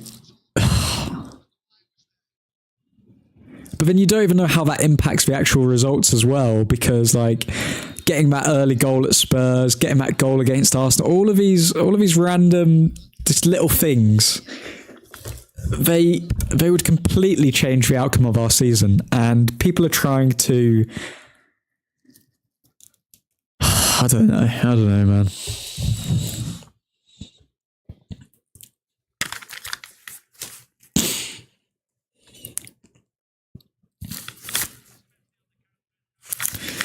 Question is, how does Ten Hag adapt the team to fit 10 men? Because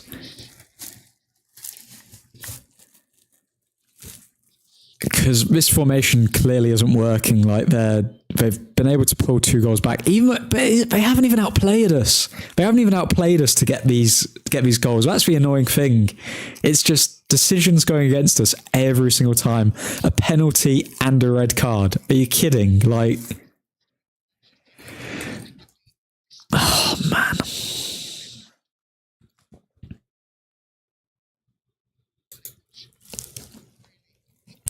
I might have to change the strapline. Like, we're no longer the greatest team to have ever played the beautiful game. We're the most fudged over team to have ever played the beautiful game.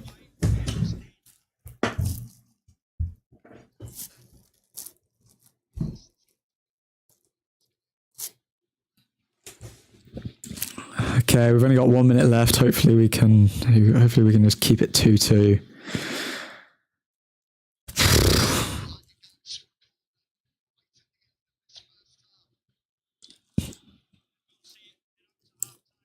I feel bad for Rasmus as well, by the way, because the game against the Turkish side Galatasaray, he scored 2 goals, but he didn't get his shine because obviously we ended up losing that game. And it's just happened again. He scored 2 goals, but he's lost his shine because the referees have overshadowed it. It's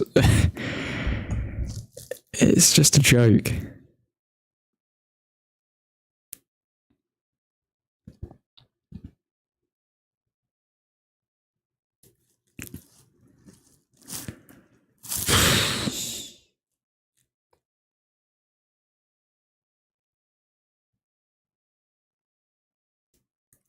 Okay, half time, guys.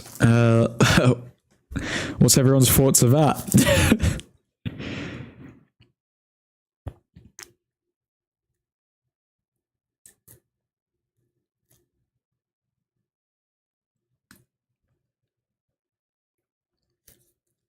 Man.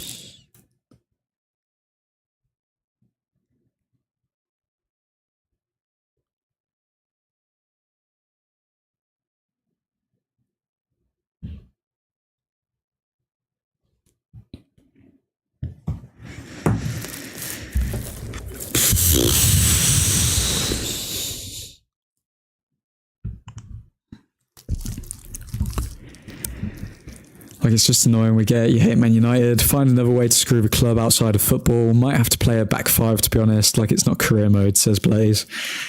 Mackenzie, if I was Erasmus, I'd be kicking off during half time. Blaze, sending off. Suhan, on what planet is that a red card? Jehan, it's the same every single time, either VAR or the players staying up till 1 in the morning at the moment and got to get up every single time, either VAR or the players staying up till 1 in the morning at the moment and got to get up for work at 6, all around BS, going to sleep. Don't blame me, Jehan, man. The refs are destroying this game for everyone. Like, the only people who are gonna turn a blind eye to all of this are pundits who hate Man United, potentially fans who have a lot of self-hatred for Man United, and yeah, people who just don't watch the games. Suhan, absolute shambles. Blaze like how, man, we might need Bayern to do us a favour, to be honest. Finlay, I'm sorry, that's not a red. Why the hell are Bayern still 0-0? Finlay, Jamie Carragher has even said it's not a red, and that's saying something. If even Jamie Carragher is saying it's not a red, man.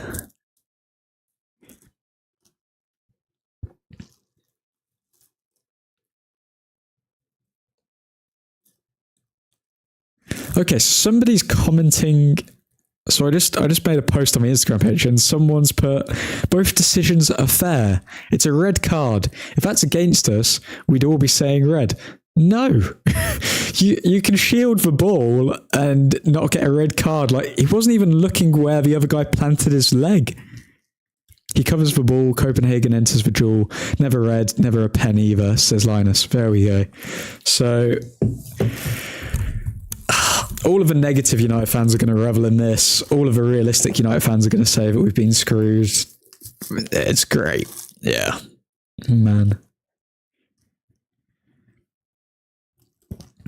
Ridiculous. Absolutely ridiculous.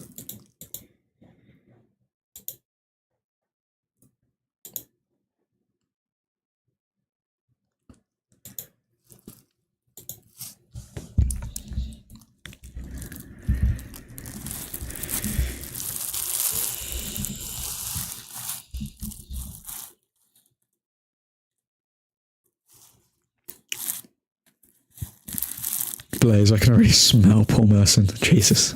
Nobody wants to smell him. Jehan and Gary Neville protecting the PGMOL on Sky. I don't know. It's a hard one because I don't know if Gary necessarily protects them as much as he's saying that, like, Arteta can't come out and make these statements. If anything, United have like a whole bloody fact file of every single game this season where there's been a dodgy decision, and yet we've not come out with any crazy long statement as a club, or Ten Hag hasn't come out. He's just said, oh, okay, the referee, they're doing their job, all of this. Ten Hag hasn't said anything controversial, and yet we're the ones who constantly get screwed over, whereas Arteta has one thing go against them and he absolutely melts down. It's madness.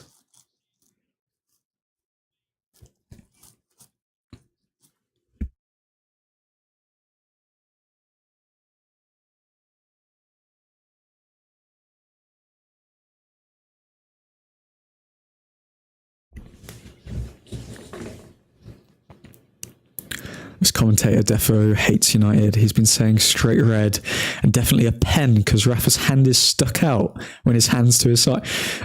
Mackenzie, yeah, they're idiots, man. They're idiots. Blaze, man, if Gary pulls up some BS, that mofo might as well just play for City. Mackenzie, block that Don right now. I'm not going to lie. I try to keep a level head with these people, but when people are saying like it's us, that's like we haven't even played badly. We haven't even been that bad. Yeah, some games we've been lackluster and everything, but the results don't indicate the performance. It's the referees almost every single time. This is what people are saying in the comments. This is what I'll do actually. Let me see if I can. What we can do together as a group exercise. I am going to call out all of these bloody frauds. Okay. Let's see whose opinions are worthwhile and whose aren't. Let's judge them together, guys. Let me click here. And this should show them to us. Okay, cool.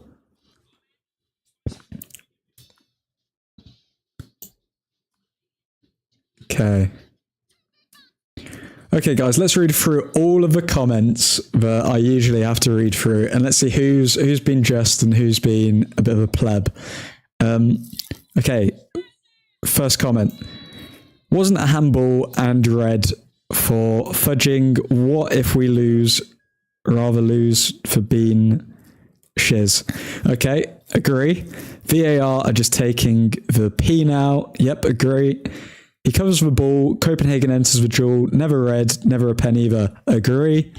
How is it a red card? How is it a pen? How does Man United don't ever get a decision from the referees and especially from VAR? This joke cannot continue. Some random bold guy have to express and complain about what happened to us since the beginning of this terrible season. Agree. Get rid of VAR. Agree. How do I find happiness when I support this club? I mean, a bit on the negative side. Club, can't really blame the club for it. It's the referees, but true, if the referees are going to screw over the club, then how are you going to get happiness from the club, I guess? Yeah. Everything is going against us this season. This is the peak. What the hell is happening? Agree. From the start of the season, nothing goes right for us. All of us fans has this frustration and more frustration, man. We couldn't play well with 11 players already, except this game. I don't know, we've played well in some games this season. We were 1-1 with Arsenal away from home up until the last 5 minutes or whatever. Now we have to win with 10. Really hope we win today. Okay, positive at the end. Decent. I just wonder where is Rashi supposed to put his foot when he was trying to hold up the ball? And come on, that penalty wasn't even a penalty. The ball rebounded in Maguire's arm. Amen. Nowhere red. Please, Lord, we get the win. It's such BS. Both decisions are absolute stupidity. No intelligence used. Game is dead. Disgrace. All I can say is that VAR ruins football nowadays. The worst thing to ever happen to football. Now, that's what I love about Old Truthford. You look at the majority of those comments and they're all realistic. They're all highlighting what's actually happened. They're not just saying, oh yeah, the team's terrible, the team's rubbish. So I'm happy with what they're actually saying there. But in certain clusters of the fan base, it's going to be, Marcus Rashford's a pillock. How could Marcus Rashford get a red card? He shouldn't even be in that situation. Blah, blah, blah, blah, blah. That's what you guys are saying.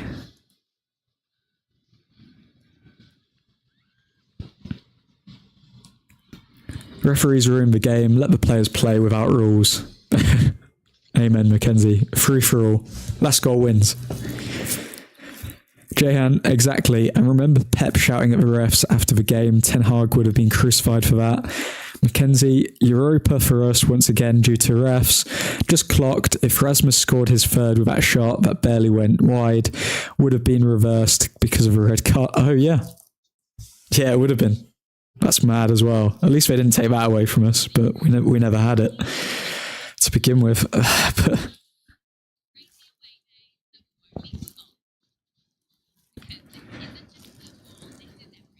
But yeah, so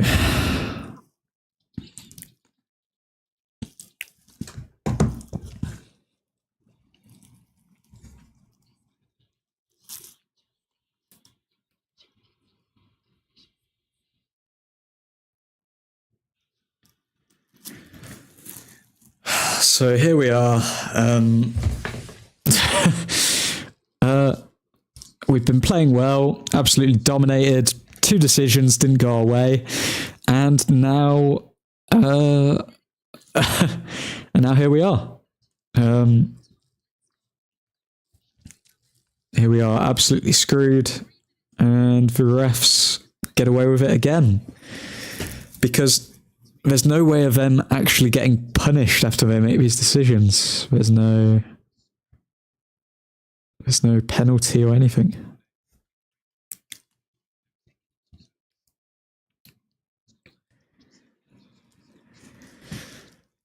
So what do we do from here?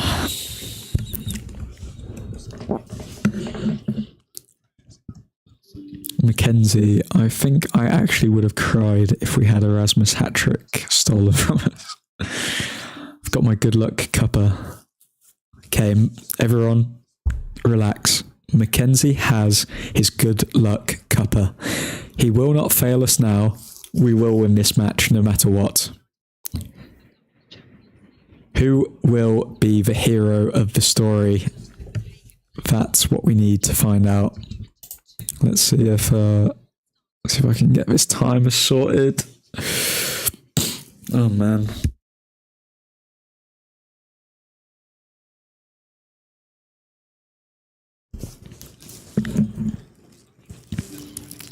Luke, had enough of football now. The game is completely gone. How is that a red? But the habits one isn't. To be honest, mate, sports is just completely in the bin. You've got boxing where the majority of decisions don't go to the person they should actually go to. And now you've got refereeing decisions that are completely influencing the flow of a game and ruining it for an entire fan base. So sports just in the bin. Great time to start a sports YouTube channel, honestly. But no, absolutely, man. I just can't be asked to hear and watch and look at the tweets from all of these Ten Hag out clowns when all of this is going on. Like, I can't do it. I can't do it.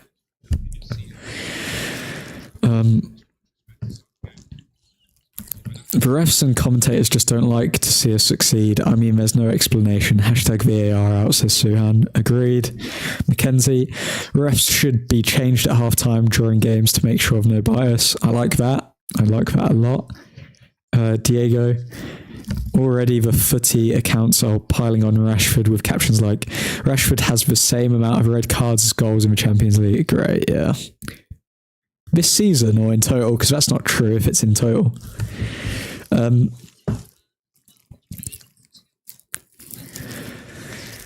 Luke Taylor, we're out of the Champions League, just face backs. Bro, come on, man.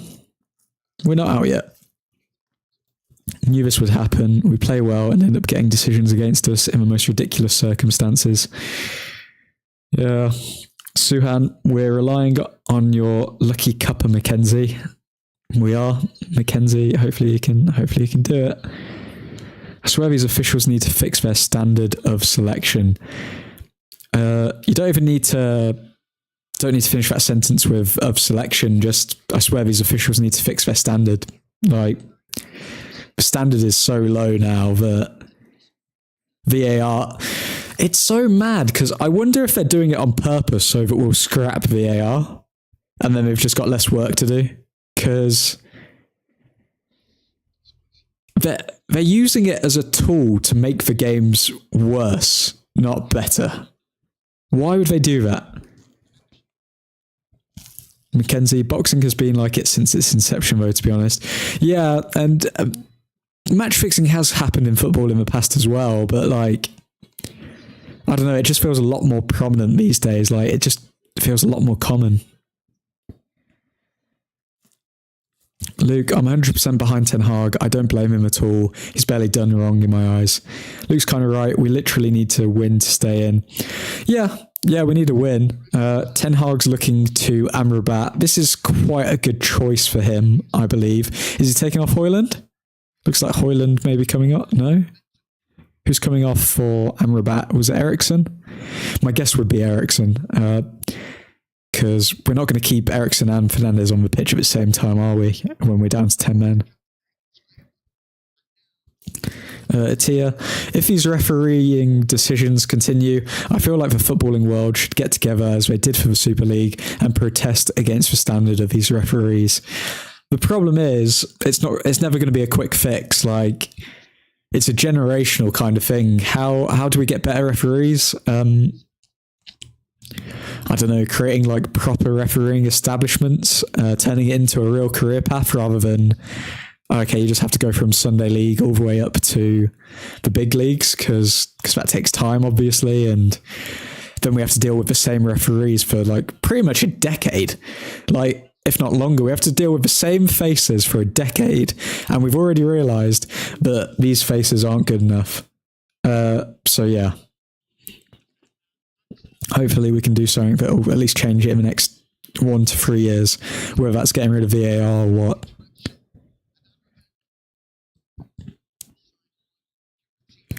We won't win this game now. Ref is awful. Come on, Luke. Come on, get your spirits up.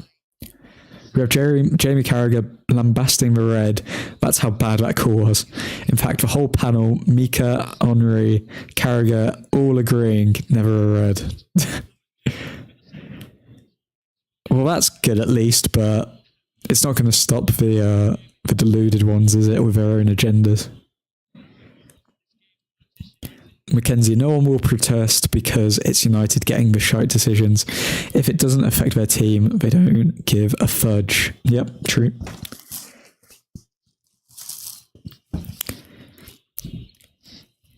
Absolutely spot on. Officiating should be given as much priority as creating players themselves, says Atia.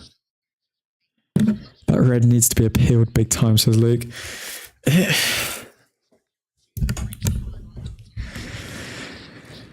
You know it's not going to be, though. That's the sad thing.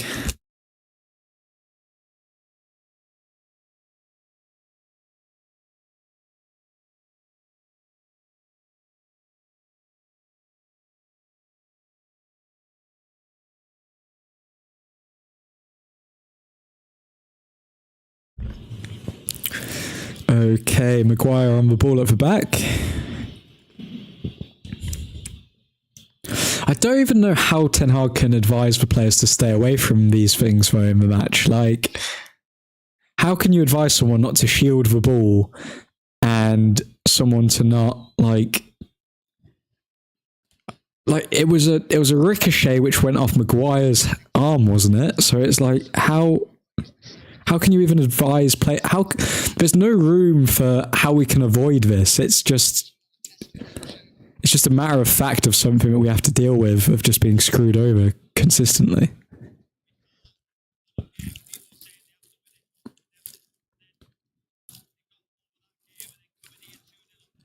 Mackenzie, Maguire does look uncomfortable on the left-hand side. Yeah, Ten Hag said that when Maguire's playing on the left-hand side, we resort to more long balls, which kind of disrupts the flow of our play when we're trying to build up from the back. Luke, it's not a red. It does not matter which way you look at it. All he's done is shielded the ball and has accidentally caught his man in the process. Mackenzie, definitely why he's been in poor form for years. Maguire on the left, you're saying? Yeah, it should be appealed. I just don't know if I'll do it. I'd be shocked if Ten Hag doesn't come out and say something after today's match about the decisions. He's been quite patient, but surely this will be the last straw. To have two, not one, two game-deciding decisions go against you in the space of 15 minutes? It's it's mad. We are going to struggle here with 10 men, though. We need to literally pluck out a goal and then just go all-out defensive.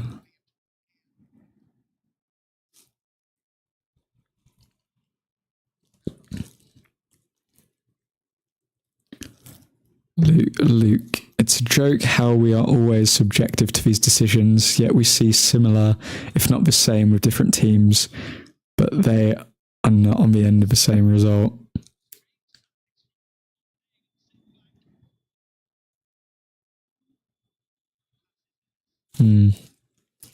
Mackenzie, don't worry guys, I'll get the decision overturned. I know a guy who knows a guy. You know a lot of guys who know guys, man.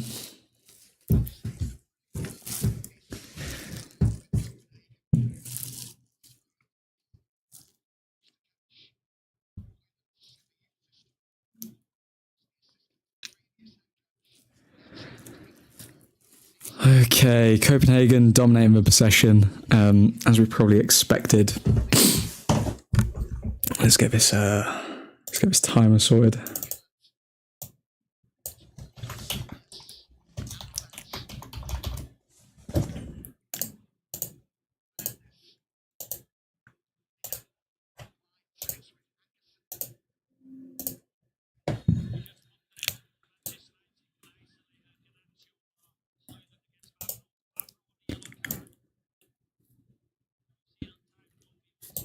How do we get this goal? How do we get this win, guys? You tell me.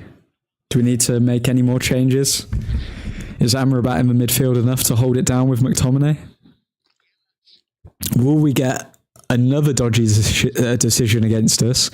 And instead of seeing Erasmus hat-trick, which was pretty much destined to happen, are we going to see a hat-trick of poor decisions from the referee?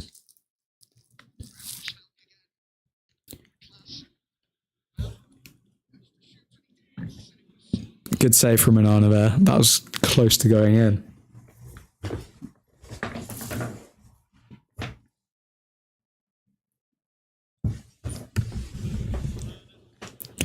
Diego, if I'm Eric Ten Hag, I'm telling the lads to use the first 20 minutes and settle the nerves, maintain what possession we can, then attack their goal. They're getting into spaces and passing back to keep the ball.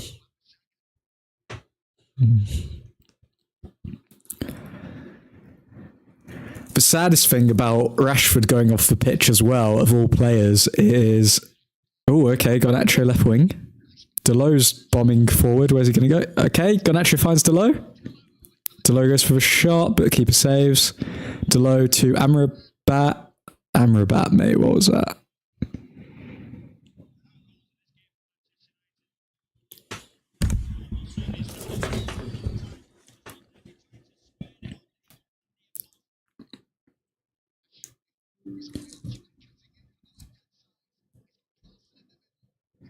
Cross.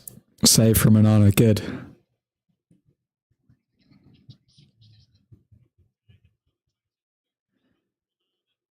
Sorry, I got a bit heated there. I said what I said, though.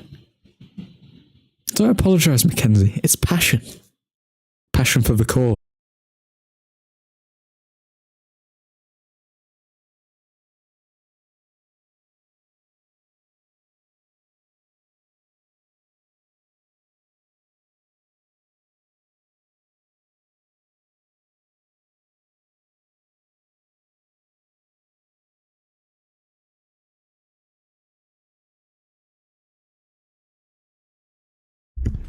We get a shiz decision twice every game. That's what we get.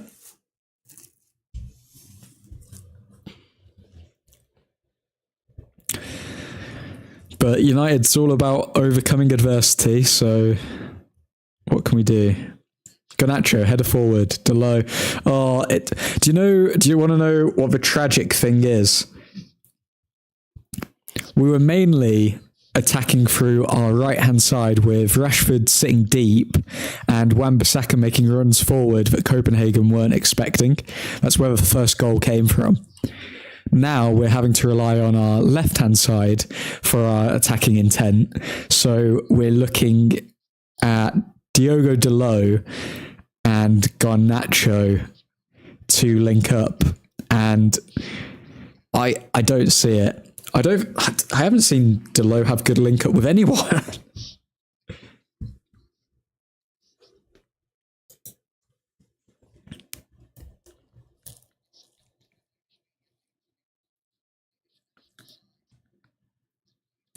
Luke, yeah, true, yeah, I forgot about the offside versus Fulham when Maguire wasn't involved. Mackenzie, shall we start a petition on the Gov page to get the refs sorted out? I'll sign it. I think everyone would. All the UEFA referees seem to have a bias against English teams.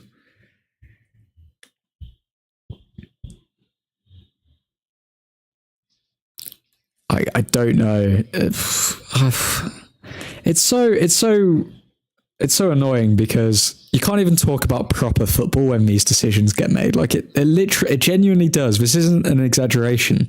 It destroys the entire game because everything is impacted by these decisions. So if a player makes a mistake now when we're down to 10 men and all of this, like, yeah, we'll criticize them, but it's not. We all know what should have happened here, and it's not what's happening right now. Maguire giving the ball away at the back as well, as Ten Hag said, as Mackenzie said just a little bit earlier, as I've said, Maguire at left centre back is not confident and does not look confident or as confident as he is at right centre back.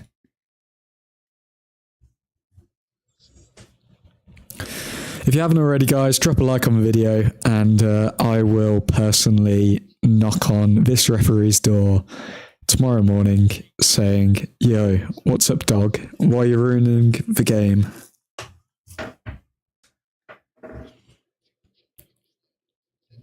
Okay, cross in and Delo ducked for it.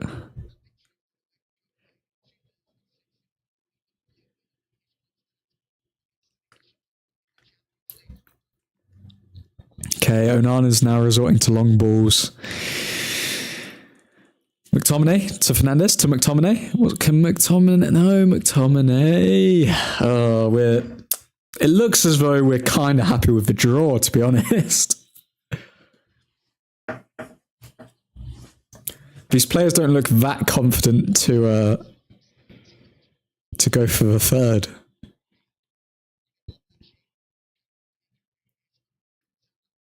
Varane to Maguire at the back.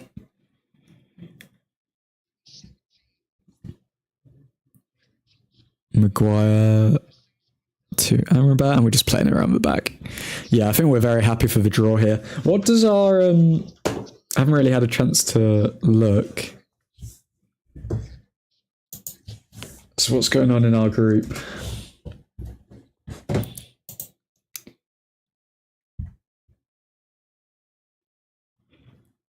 Okay, so if we draw here, then we're third in the group, and we would need to essentially get a win and at least a draw in our 2 games remaining at Galatasaray and Bayern Munich.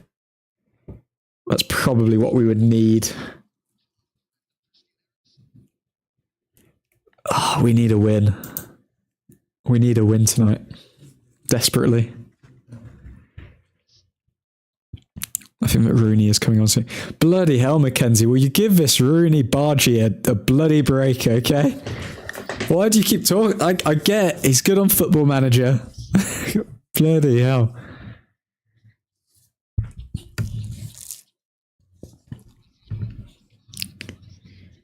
Shot. Good save from Onana. No spillage there. Collects. Saves first time. Diego, 10, 5, 4, 2. It's really tight for that second spot if we don't win tonight. Yeah.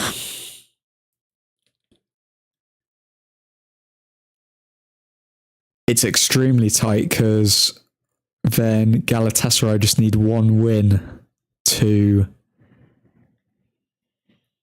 pretty much secure them going ahead.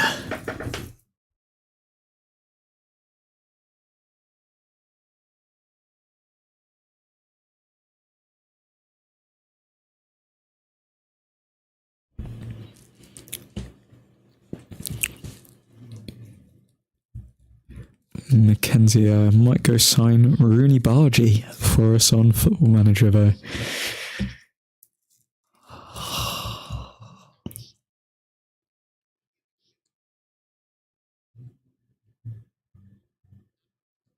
Guys, who's going to buy the new GTA when it comes out? That's what I want to know. Let's talk about something fun.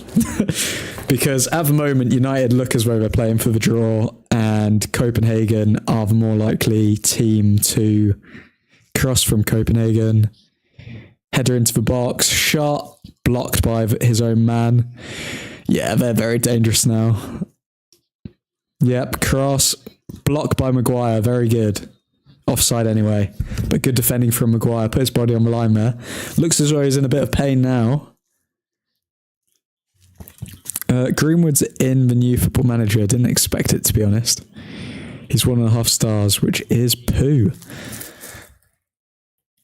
Yeah, I think the whole Greenwood thing, like, everyone's moved on, other than the people who want to pretend like they know what happened between the personal life of, like, two 19, 20-year-olds. Like,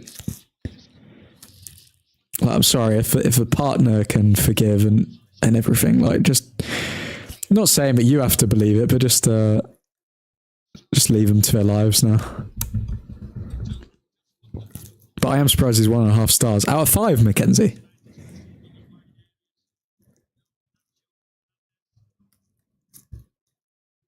Rooney is coming on.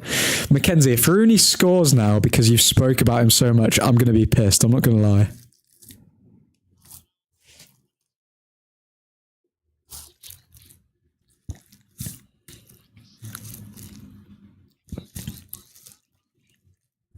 He's still got 17 finishing though out of 20. Why is it out of 5 and then like the attributes are out of 20? That's a weird scoring system.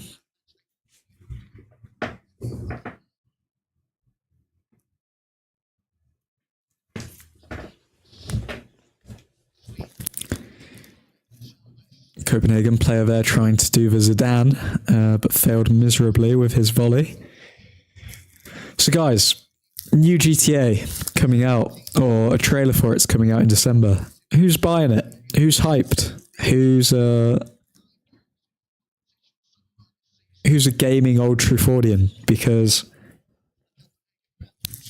I haven't played any games properly. Like, my last console was pretty much an Xbox 360, but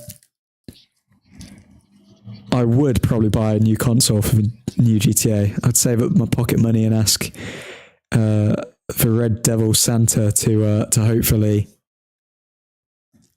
hopefully grab that for me. And best believe, if everything goes to plan, and if I can afford it, and get the game, obviously, we are going to create a clan, or we're going to create a gang of some sort. The Trutfordians on GTA. It's gonna pop off.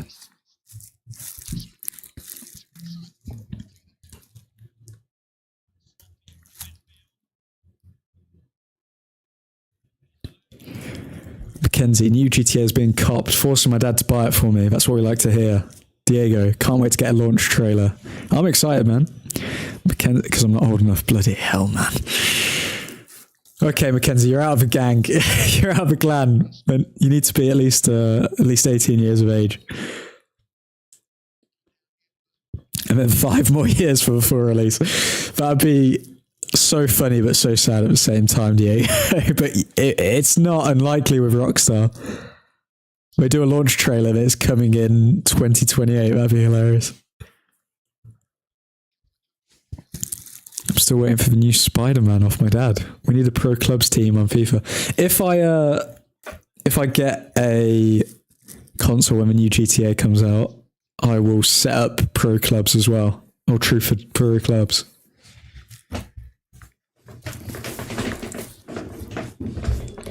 Super secret chat pro clubs team. Should probably we could call the team that. Rolls off the tongue.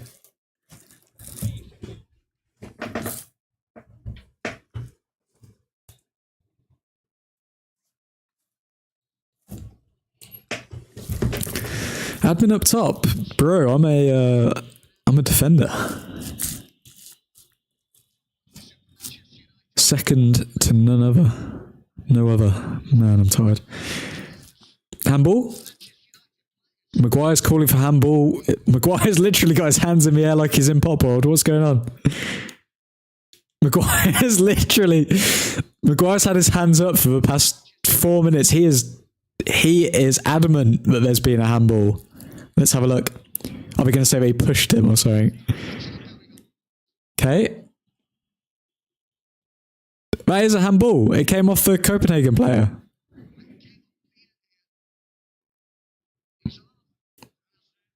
Maguire headed it onto the Copenhagen player. Okay, let's see if they give it. Let's see if they're fair, or they're going to say, oh, it was so close, but he couldn't move his arm. Let's see. Let's see what happens. The ref is already smiling like he knows he's going to fudge us.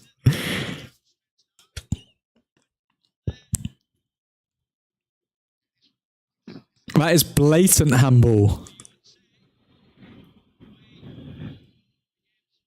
Do the right thing for once, ref.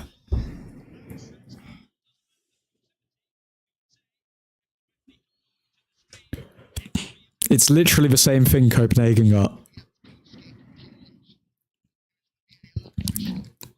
Even Onana's come up. Okay, he's looking at the screen, which would indicate usually they get given after they look at the screen. So, come on. Oh, please, please. Come on.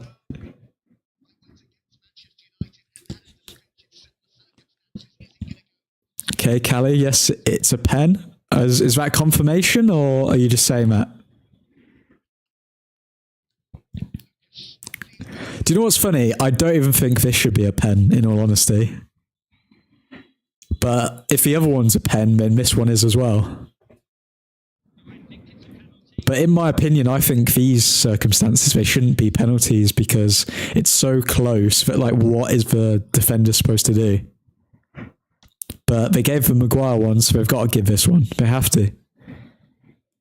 They're looking at the replay for like 20 minutes.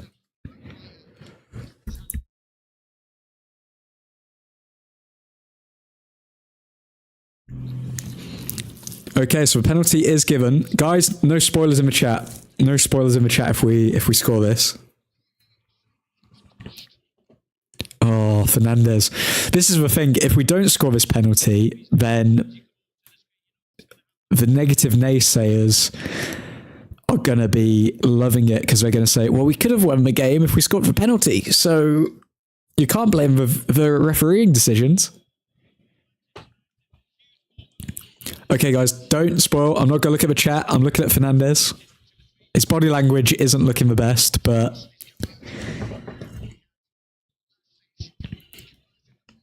Come on, Bruno. Not looking at the chat. Come on, Bruno. Come on. Bit jittery.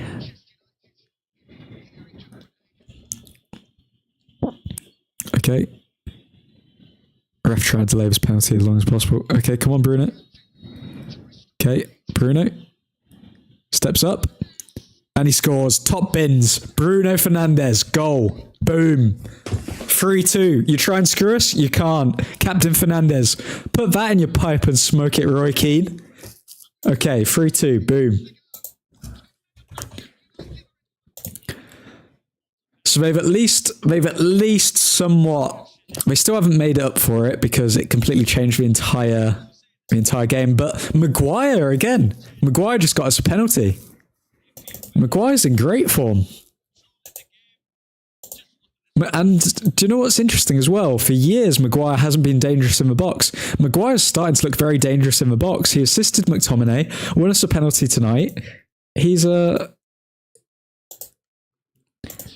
pretty much delivering everything that he should have been delivering the past year and a half. Maguire is in great form. And that's it. 3-2. Man United. Okay. Got 20 minutes to play or so of normal time. Let's keep it going.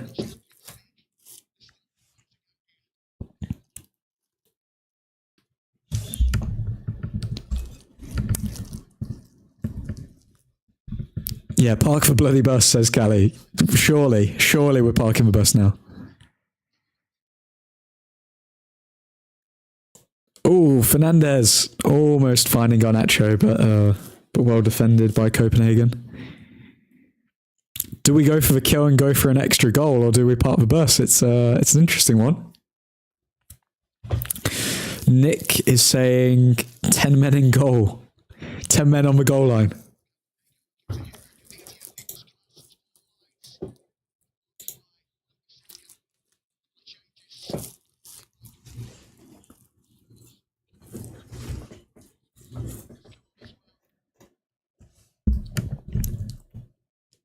I think we need an extra goal before we park up. I kind of agree, Mackenzie, but because again, their 2 goals have come as the result of pretty dodgy decisions, so they're not the most dangerous side we're going to face, but at the same time, can we trust there not to be another dodgy decision? I don't know.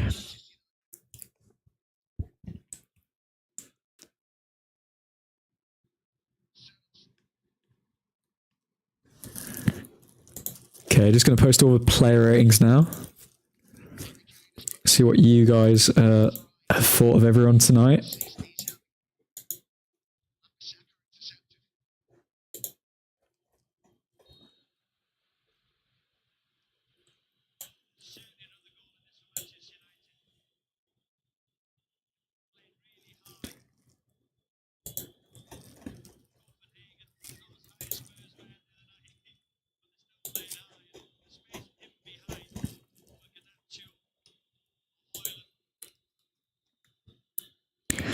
We need the goal, but we won't get it.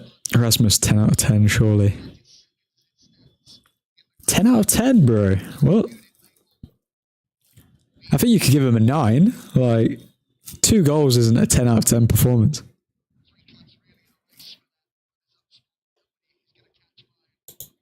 Also, you could argue that he should have finished that chance. Where the goalkeeper saved it.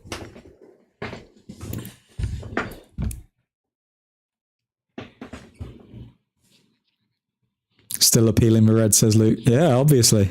We should. Will we? Probably not. But we should.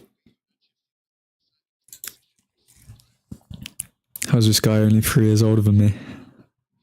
Erasmus is just a unit. Counter-attack and Erasmus hat-trick. That's what we hope. I'd like to see Garnacho get a bit more involved. Garnacho's had a very quiet game.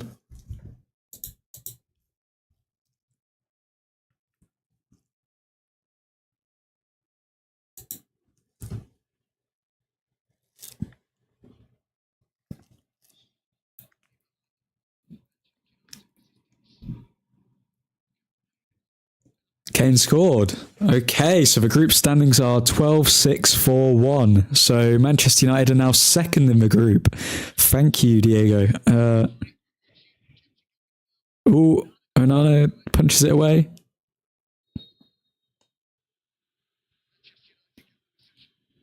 Okay, foul to Manchester United. Okay, so we're second in the group, 1 win, and we're through pretty much. Well, not. No, yeah, 1 win and we're through. Because if we beat Galatasaray, then we're straight through.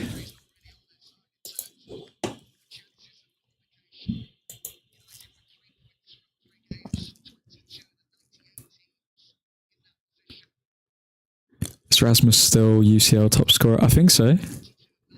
Garnacho can make the 2-4 everybody happy. I'd like Garnacho to have that moment because he hasn't scored a lot this season. Garnacho sprinting back to defend, things you love to see, and Rasmus following suit. Very good from both of them there.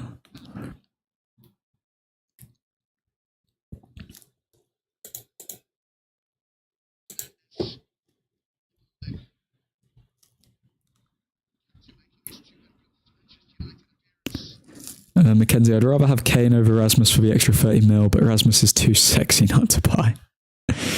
Bloody hell. You're lucky you're 17, because saying it... Oh, actually... What am I saying? Erasmus's eyes, you get lost in them, okay? Okay, I'll admit it.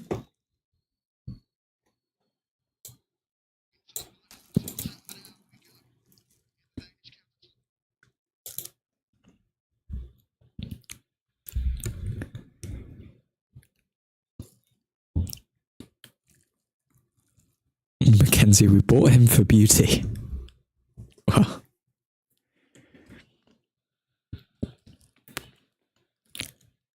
Callie, Delo with sumptuous challenge. Mackenzie, imagine having a stinker today. How old are you, admin? I am... Actually, you know what, Luke? That's none of your bloody business, mate. Mackenzie, sorry Luke, don't know what got into me. Admin is 24, telling you now. On my mama. Oh, cross in there, but Wan-Bissaka gets away. Ethan, bro, why am I getting spammed with noties for man of match ratings, but still 15 minutes plus stoppage left? It's gotta be in time, Ethan. You've got all time to vote for them. Well, you've got 30 minutes until the end of the game. But yeah.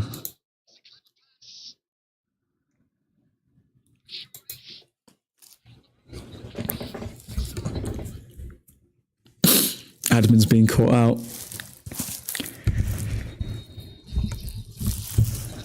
Have I been caught out? Or is that what I wanted you to think, Mackenzie?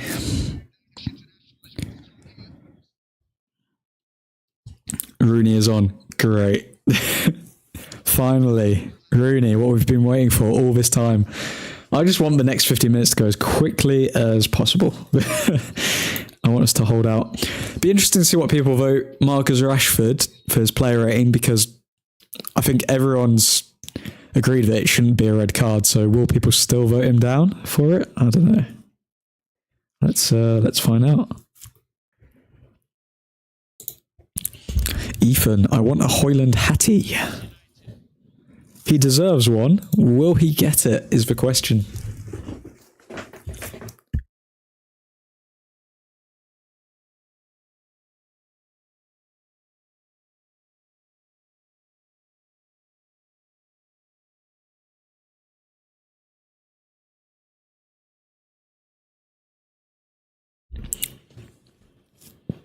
Admin needs to do a scout report on Rooney.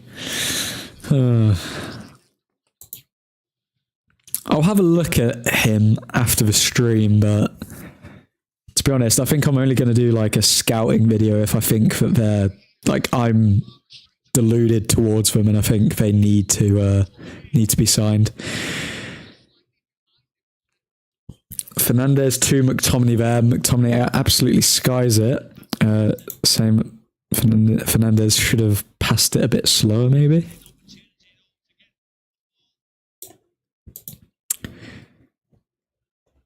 Onana's had a very decent game in goal. He hasn't had to make too many amazing saves, but he's been a lot more confident, being clutching the ball first time.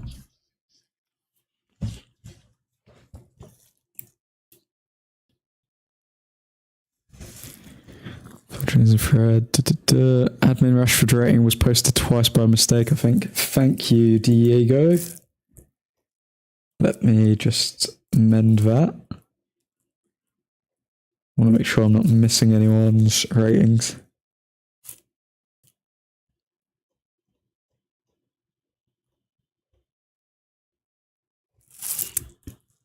Thank you, sir. I'm missing Garnachos. I'll do that now.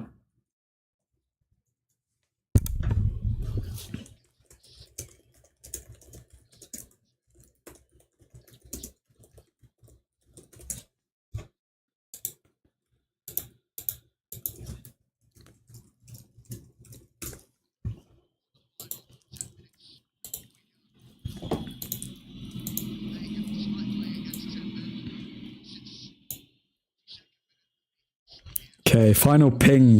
Fear not, guys. Final ping. That should be all of the ratings now.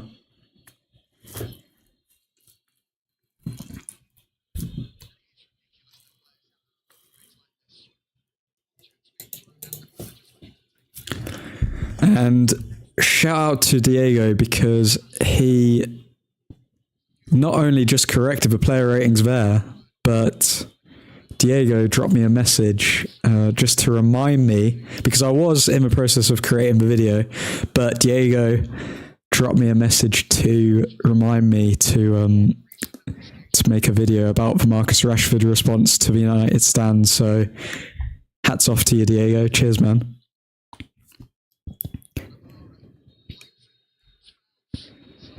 It would have been a Maguire goal, but he fouled the goalkeeper, I'm pretty sure. It looked as though he fouled the goalkeeper, in all honesty. Luke, do we look shaky? I don't think so. Famous last words, I don't think so. Mackenzie, I'd love to see Phil as Fred the Red. Callie, I hope we score now. Corner. Luke, I give Rashford a 2 out of 10 for not snapping the guy's tibia. Mackenzie, oh mate, when we signed Fred, his announcement should have had Fred the Red in it. Nah. Onana with a bit of tricky goalkeeping there, leading to a corner. Had a bit of a tough pass come back to him.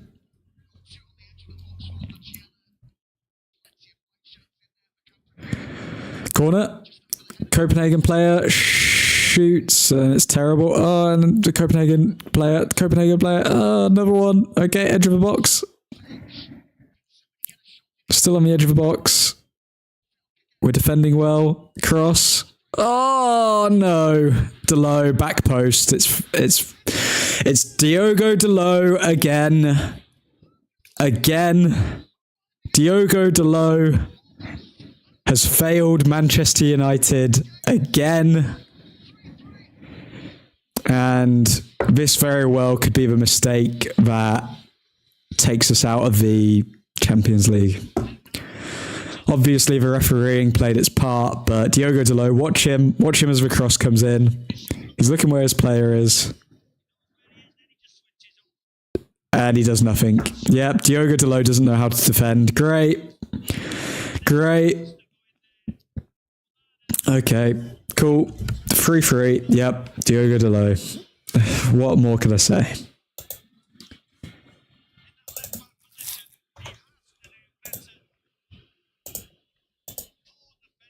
Man. Can't blame anyone for that one, just Diogo Dalot. He doesn't know how to defend, man. And he never will. He needs to be sold. Mason Mount's on the pitch. What can he do? Diogo Dalot.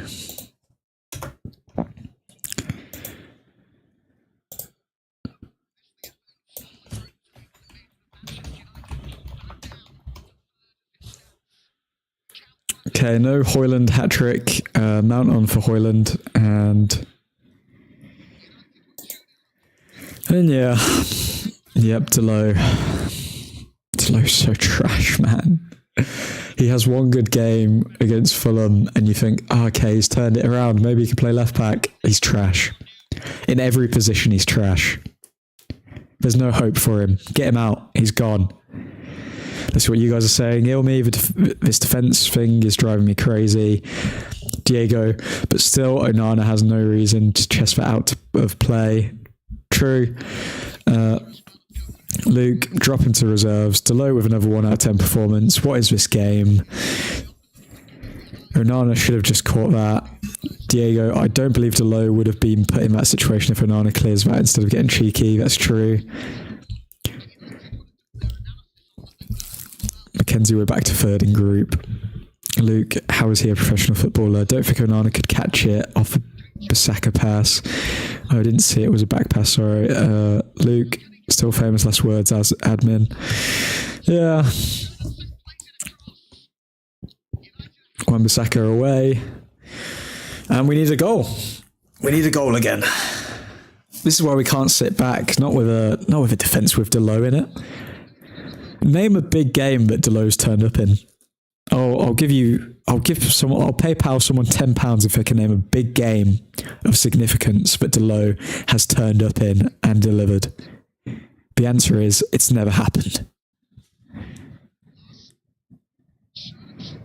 Cross from Copenhagen. Copenhagen really putting on the pressure here now.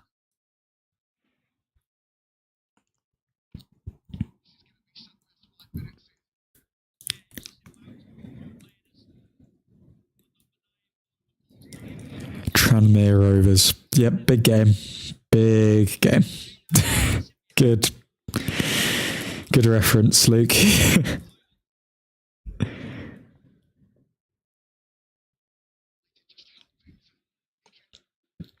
Tranmere Rovers when we won 5-0 under Ole Gunnar Solskjaer. So that's the significant game we're looking at for Delo. That was the peak of Delo's career. Tranmere Rovers. Oh my God, sweet Jesus.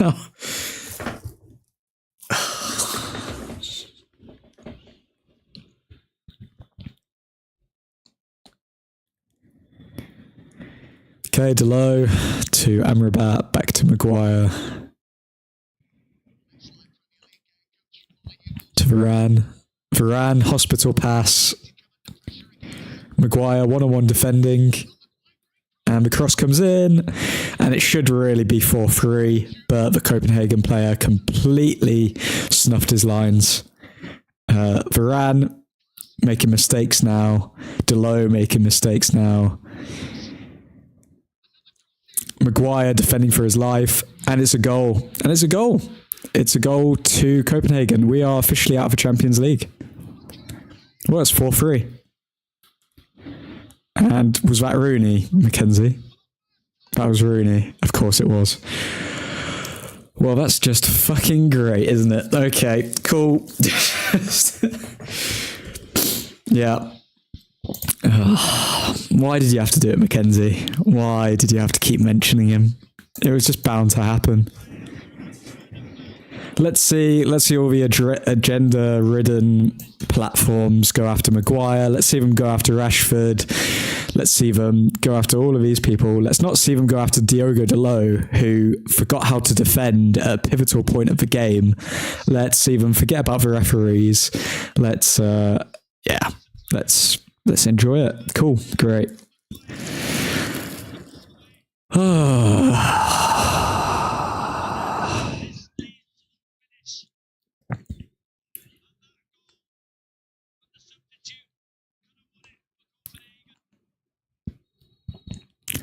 Erik ten Hag's taking off a striker when we need it. Come on, Rasmus was bloody gassed. He wasn't running anywhere. He hadn't sprinted for 30 minutes, Luke.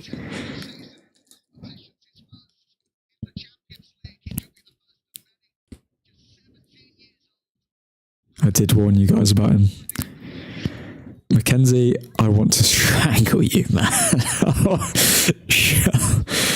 Dude.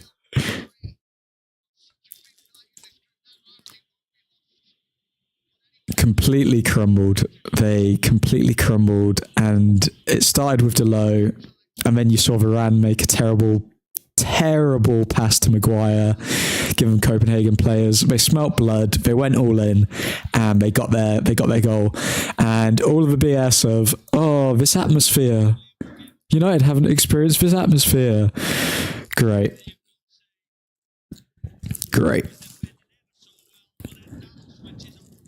Players should walk off the pitch and protest. We can't now. We were given a decision. We can't now because, if anything, the referee decisions were poor and they did affect this entire game, but it's all been blurred because they gave a decision our way. We were winning and we bottled it. That's what happened here. And that bottling happened with Diogo Dalot. And I just want him out of my club. I want him out of Manchester United. I want Dalot to be sold in January. I want to buy Jeremy Frimpong. I don't want to see Dalot again. I'm tired of him. I'm sorry, I'm absolutely tired of him. But people look at Onana for why we're out of the Champions League. Dalot in that Galatasaray game, watch it back. Dalot in that Newcastle game in the Carabao Cup, watch it back. Dalot in this game, watch him back. we're out of everything. And I'd say Delo has been the main culprit in almost all of those big matches. We've got the FA Cup. We've got the Europa League. Probably.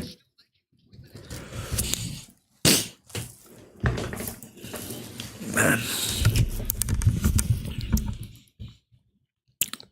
Delo's a waste of space.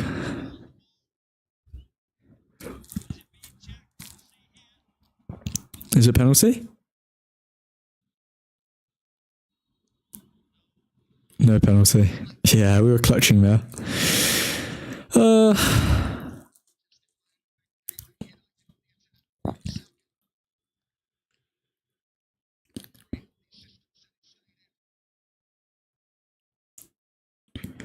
Oh, good one, Delo. That was a good pass. Just clear it forward. Great. Nice one, man.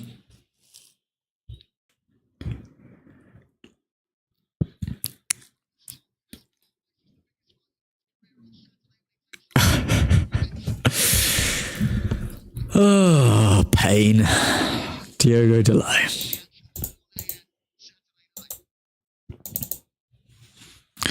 I'm not going to lie,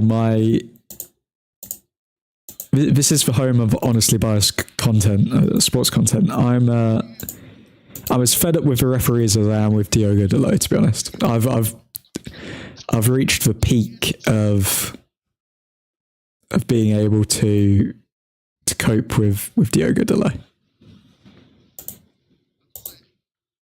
It's beyond a joke. It's happening in every significant game. Why is he still here? Harry Maguire? Oh, did that have a crossbar?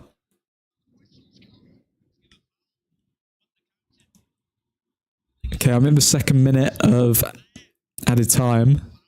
Maguire shoots, and then the keeper hit the crossbar, but it deflected off a player going towards the goal. Or it looked as though it was a save or something.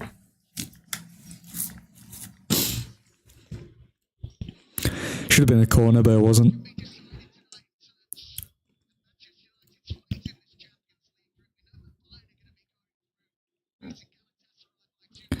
Oh, I hate this game. I don't hate the game. I just hate a single player who won't get criticised because he gives people interviews. And I hate the referees. But other than that, yeah.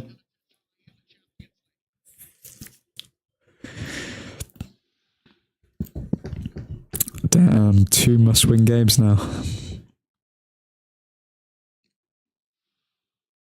And people were saying, oh, why is Varane not starting? And why is Johnny Evans and Maguire starting? While Maguire and Evans were on the pitch, we looked pretty shored up. We looked pretty secure. Maguire at left centre-back, even though he's not had a terrible game, you can tell he's not played to his full strengths there. So, yeah. Oh, man.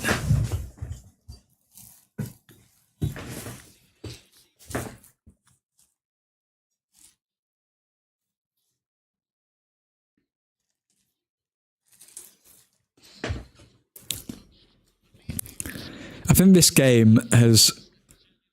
What I will say is this game has epitomised our season. We've had Johnny Evans get injured in the first 15 minutes, symbolising our injury crisis. We've had 2 terrible refereeing decisions against us, as we've had in the majority of this season, symbolising how bad the refs have been.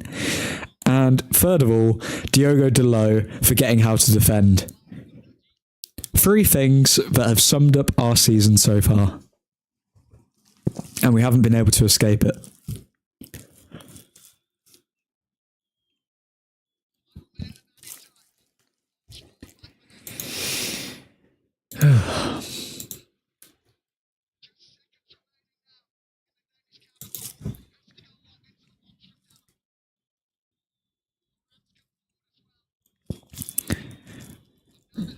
I haven't saying GG's because it's not been a good game. Piss take of a match. Fernandez shoots. Nobody on the follow-up.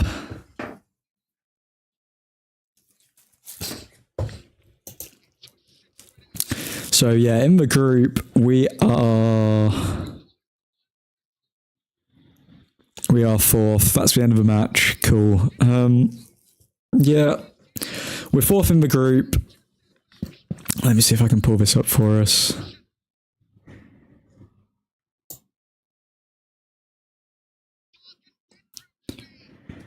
Fourth in the group, 3 points. Galatasaray 4 points. Copenhagen 4 points. Bayern Munich 12 points. Not losing or drawing a single game. We've won 1 game. 1 game. That was Copenhagen at home. Diogo Dalot, the TV is showing me Diogo Dalot. I hate the man. I hate the man. I want him to leave Manchester United. I want him to leave. Please. Please.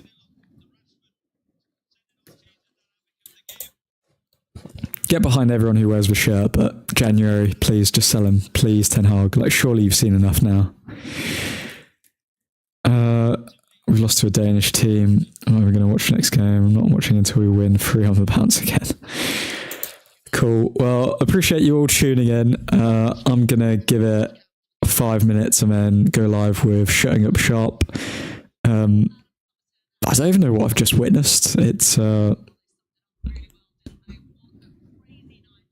just so much to break down in that game. I'm